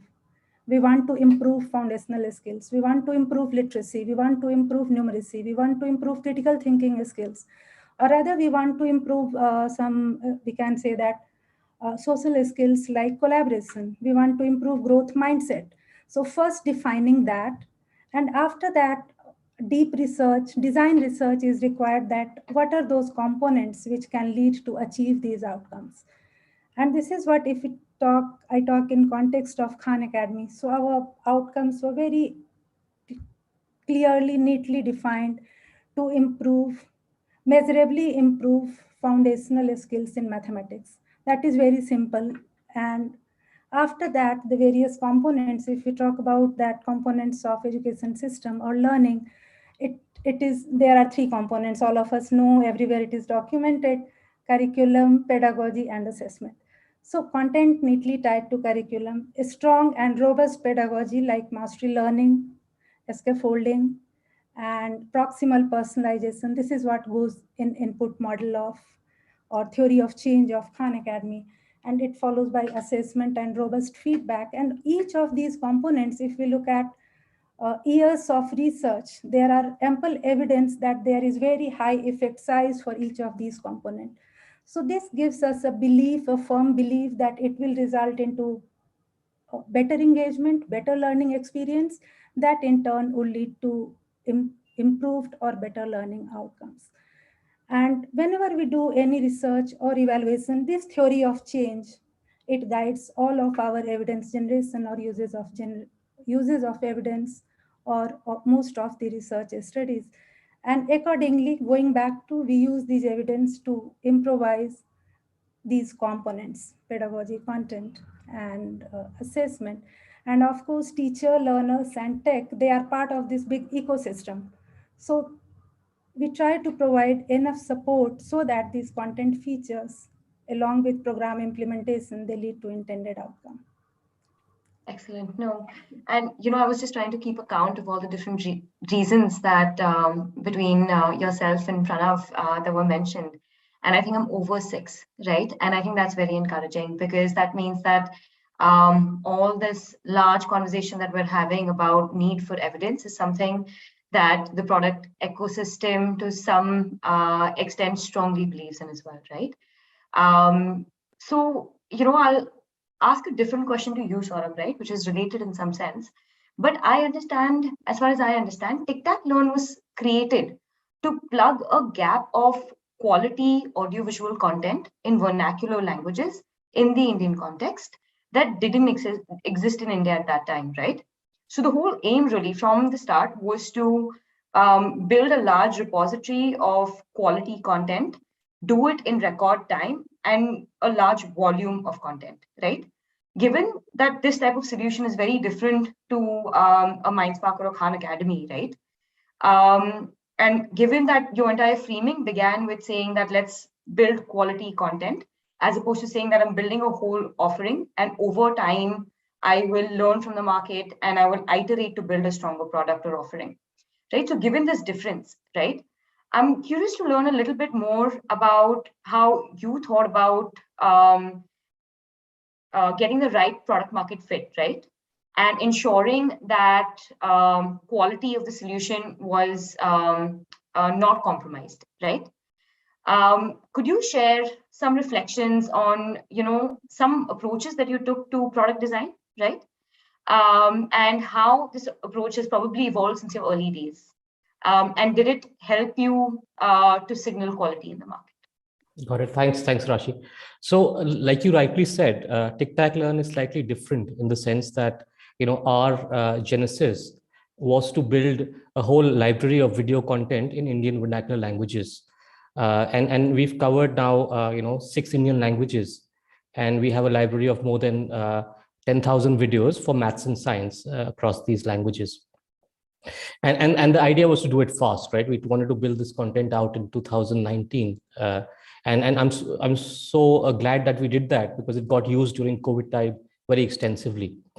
So what we did was, we worked with about 40 content creators across the country, and these are, small to medium-sized organizations who build a lot of educational content.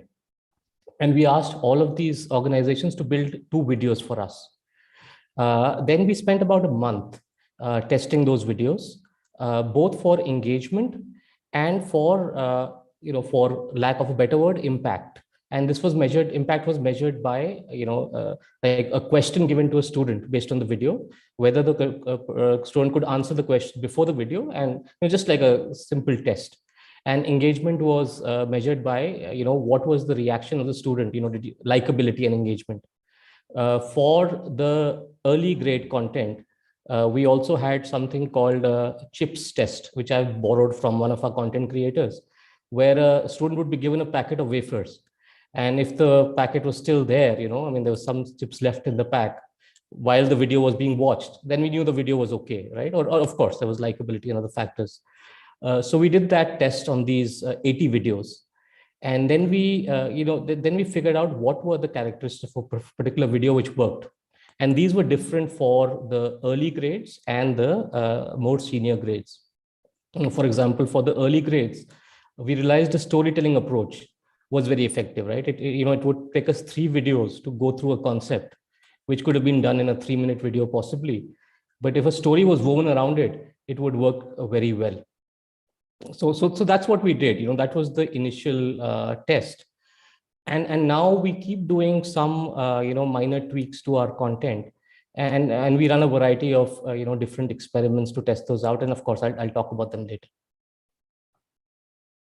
No, thanks, Saurabh.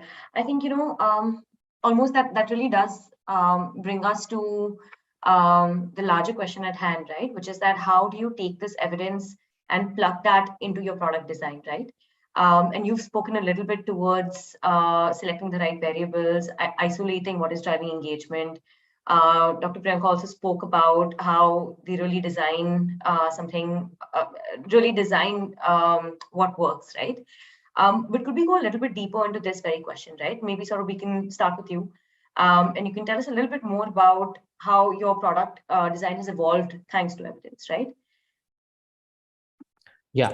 So I'll take it in 2 ways, right? One is the videos itself, right? So where we figured out, what is the kind of videos which work for different grades. So I gave the example of the of the junior grades where it was more about storytelling. We also had an interesting experiment about geometry content in mathematics, right? Now there is a huge difference in cost for 3D content and 2D content. And we wanted to optimize on cost also. And we realized the difference in learning is not too much, right? So if we could use like a 30-second 3D clip and have more of a regular video, animated video for the other minutes of the video, that would work. We've also done a few other experiments, and these are like small experiments with partner not-profits during COVID time. For example, there was this one experiment we did where we would send these videos on WhatsApp. In fact, our partner organization would do these experiments, and we had 3 groups of students. One who would send the videos on WhatsApp, the second who would send the videos, and they were given a call by a counselor to remind them of watching the videos, and the third category was where there was assessment also sent with the videos. And that helped them actually define what was the program design which would work best for them. In this case, the call really helped.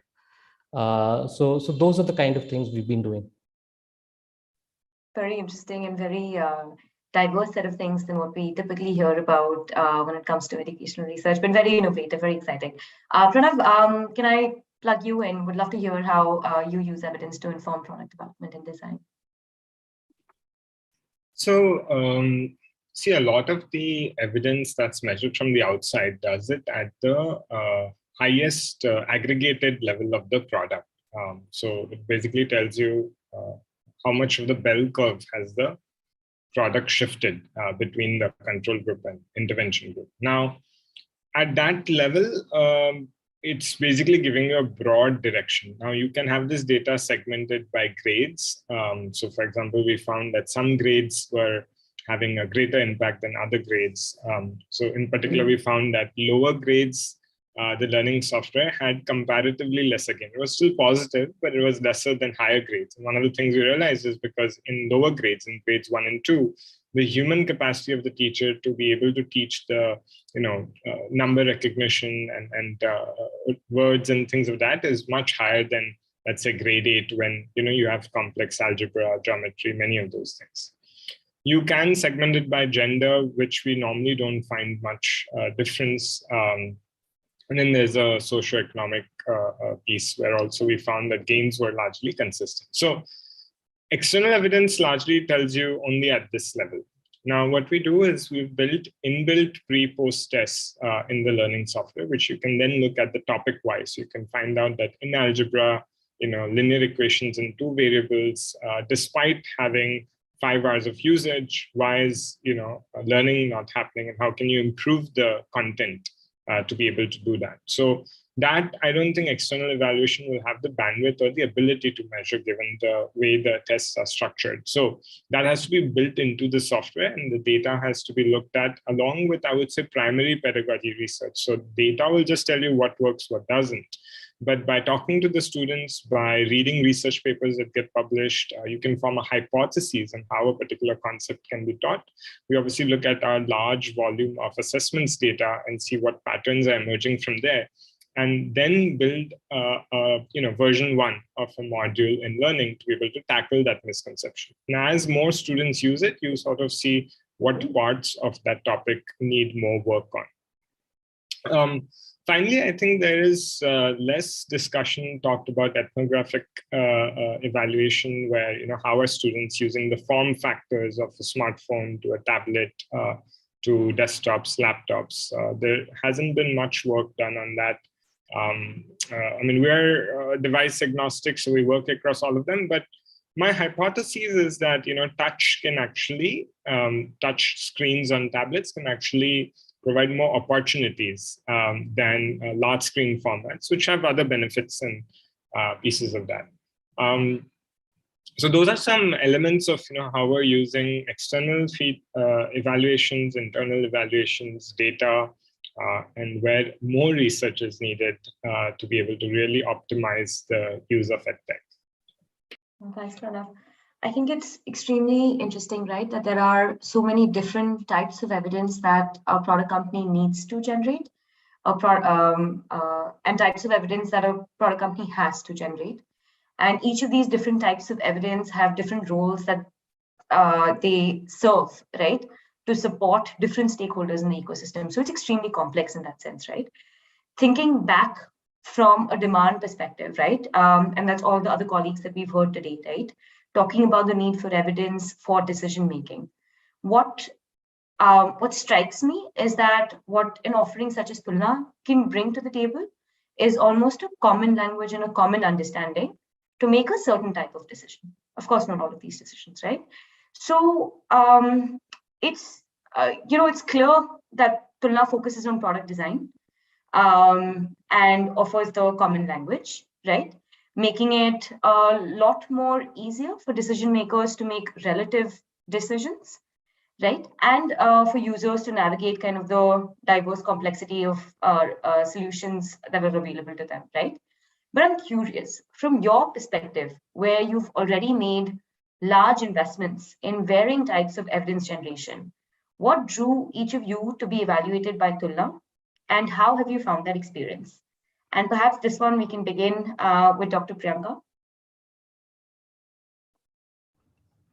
Thank you, Rasi. So again, this is very interesting question, that what motivated us to get evaluated by Tulna. So of course, few of that you have already mentioned, that to provide a common framework for decision makers, that when they are taking decision about which product is suitable for their learners, which is appropriate in their context. So of course, very first thing was that. And secondly, if in the beginning only I said that it marks a paradigm shift. So of course, we wanted to be part of this first cohort to partner towards that, because we can also see that if any such framework is there, which is being available to decision makers, to various governments, I can see a possibility to bridge learning gap between different segments of society, like between various socio-economic groups. Because when we talk about EdTech has been blamed to increase the divide in knowledge gap and all that.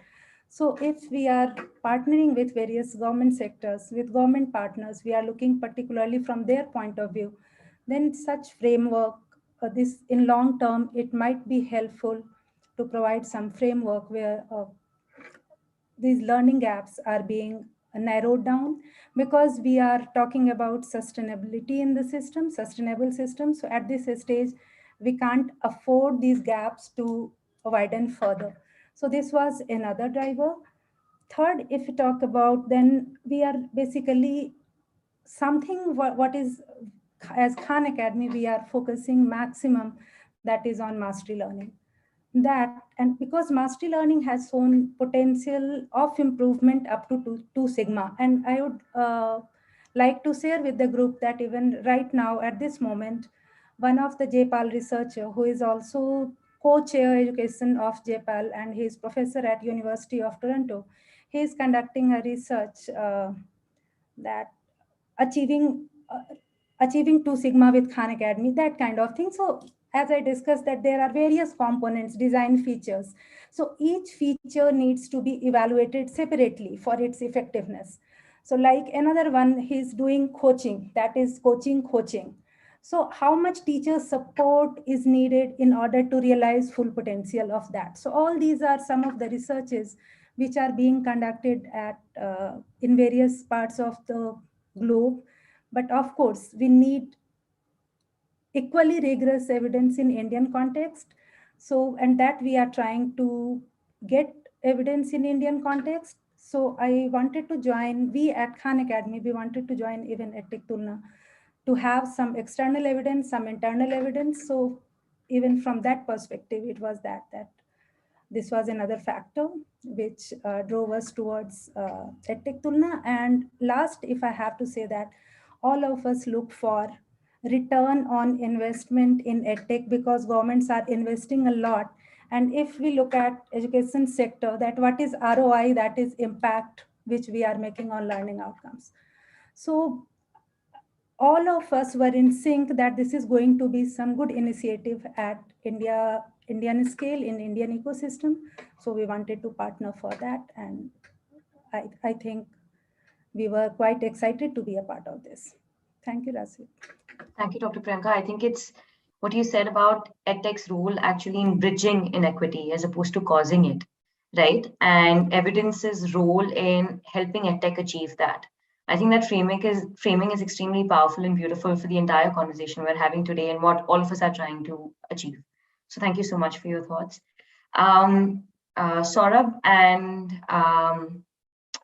Pranav, would also love to hear kind of your motivations for joining EdTech Tulna and what your experience has been around getting these type of evaluations done.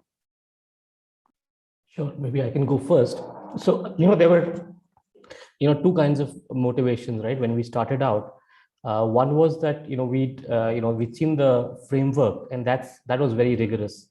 And I think it was important for us to, get evaluated by an independent third party like IIT Bombay, which brings a lot of credibility, especially, in this time where, in the post-COVID scenario, where it's important to signal quality because there are so many EdTech products.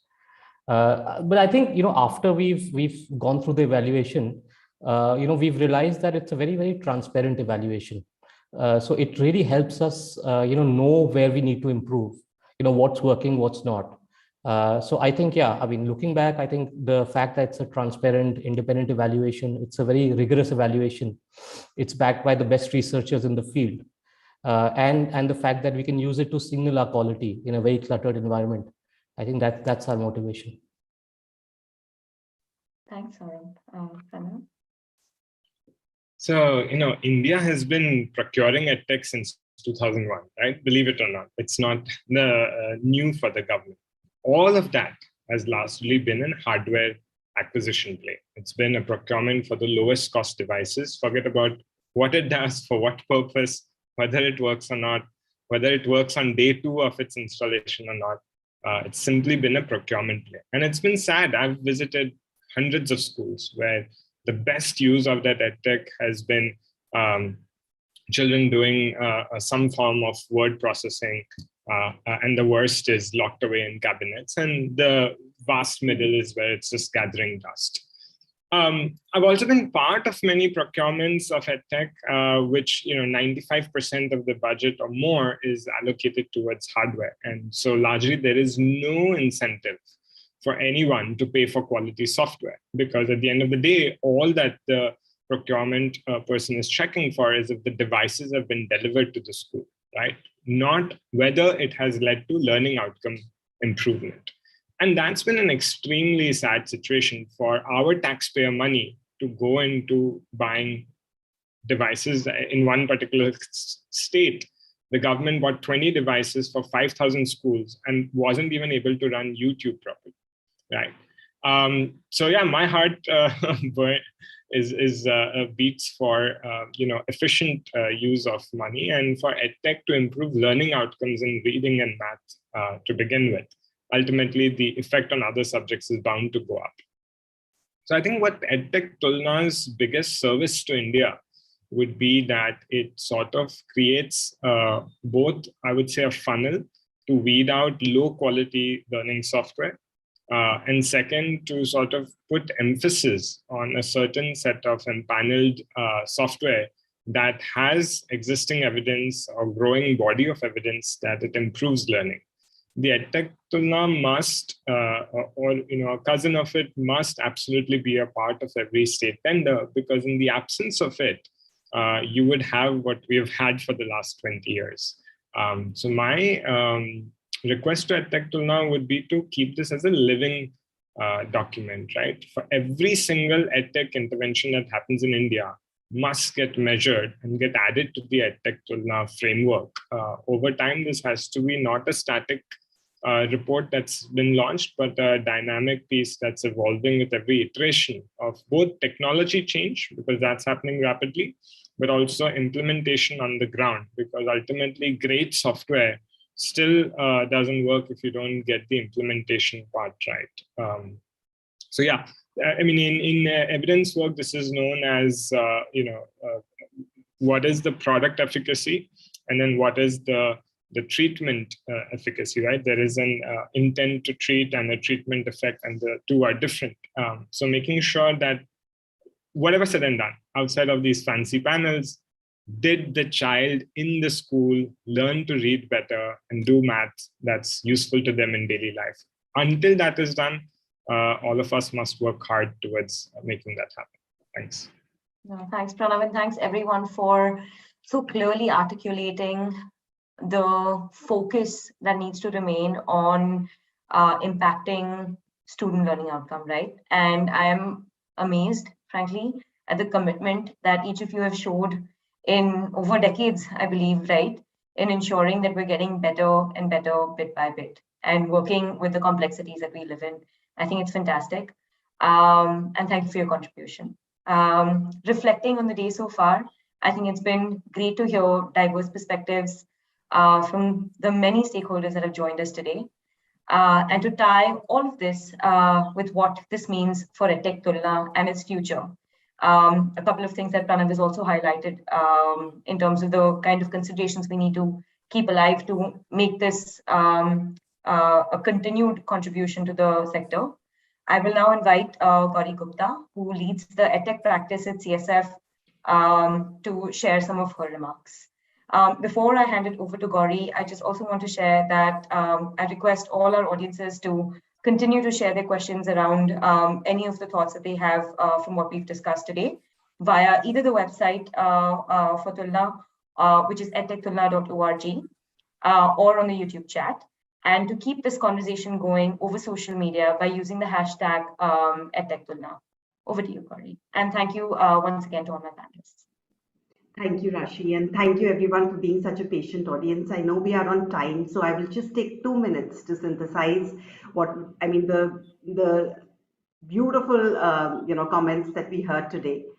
And I think one key takeaway from all the speakers was the confirmation of the critical role of EdTech in school education, where conversations are actually moving from why or if EdTech to what or how to best implement EdTech to drive better learning outcomes.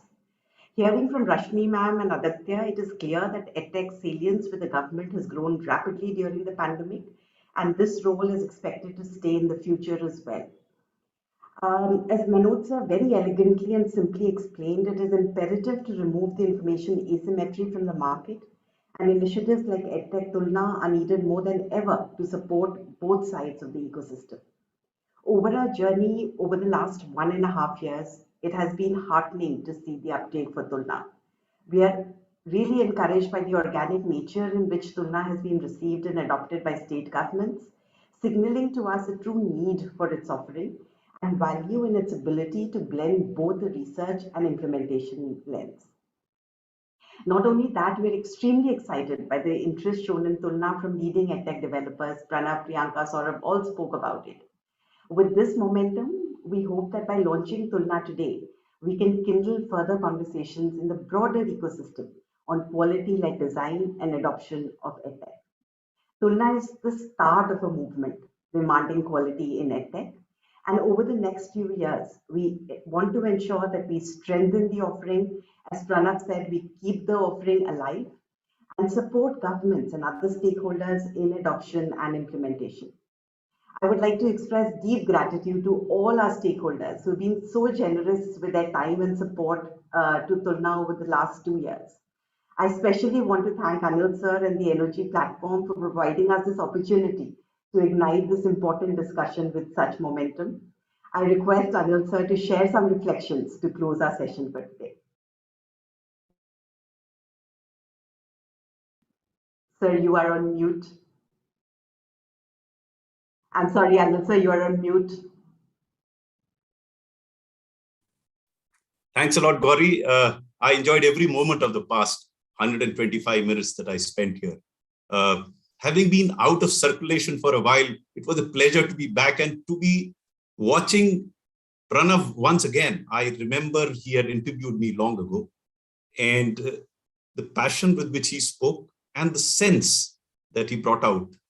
You know, I loved these statements that he made with regard to the evolution of Tulna. I don't think it's just the beginning, as Gauri also said. I think a lot of work will need to be done in terms of incorporating the experiences that you will gather as you go along. But it was a pleasure to listen to the recipients or the users or suppliers, whatever you may call it, suppliers in the context of EdTech, users in the context of using Tulna platform. I think the last discussion was absolutely amazing. Whether it was Priyanka Sharma, who talked about paradigm shift. Pranav obviously almost always talks sense, but I never knew what you're doing in MindSpark. I'm glad you told me what you did today. It's a fabulous work. And the best part was, it is not that organizations like the one which Priyanka is part of or Pranav is doing, they're not evaluating, they were evaluating indeed, and they found it essential to have an external evaluation, and they found Tulna to be the platform which could be useful to them. I'm sure many more EdTech people will be utilizing this. It was also a pleasure to listen to Rashmi after a long time, and I'm glad that Madhya Pradesh government is using Tulna platform to evaluate evaluate the bids that they will get or they are getting. So is the case with Haryana, but I hope the other states also join in, because as Pranav very correctly put it, I experienced it as school education secretary. I used to visit schools. Some were conducted tours, they were well managed, but there were some non-conducted tours where I found a lot of hardware, either dust-free or totally dust-ridden. In either cases, it was not being used for the purpose for which it should have been used. And as he absolutely correctly pointed out, I think the focus was on getting hardware. But a very interesting point that he made was, and I don't know whether Tulna platform will evaluate the comparative efficacy of hardwares in terms of a tablet or a telephone or a mobile phone or a laptop or a screen. What is the best combination for a child? Because bottom line obviously is the impact it has on the learning outcomes, which will come over a period of time. And Tulna, of course, as I said, will also learn over a period of time to evaluate the impact on the learning outcomes of the child, because that's the bottom line. We had some very nice speakers, I think, beginning with Manoj Ahuja, who is one of the finest officers. He's not around, so I can praise him in his absence. One of the finest officers that I've come across. And as chairman of CBSE, he can actually influence and persuade people to at least look at Tulna. So that's what I suggested to him before this program started. I hope it continues. Of course, the speakers after that, including Ashish Dhawan, emphasized the importance of evaluating EdTech products, because There are so many of them coming in, promoted by, celebrities. I wonder what would be the contribution of a celebrity in EdTech platform. I think better way of it is to objectively evaluate, and that's the purpose of Tulna. So I wish all of you all the best. The job of Nexus of Good is to bring good people together, and I saw quite a few of them today. And I'm sure this goodness will grow through the Nexus of Good. And it was a privilege to be a part of this conversation today. I was more of a Kansen today than a Tansen, but I enjoyed listening. I learned a lot, and maybe in future conversations, I'd be able to contribute a bit more. God bless all of you. A wonderful beginning, but it's just a beginning. I'm sure you're going to reach your destination as well. Thank you very much for inviting me here. God bless all of you. Thank you so much, Anilji. Thank you to all the speakers and all the panelists, and thank you to the audience for tuning in today.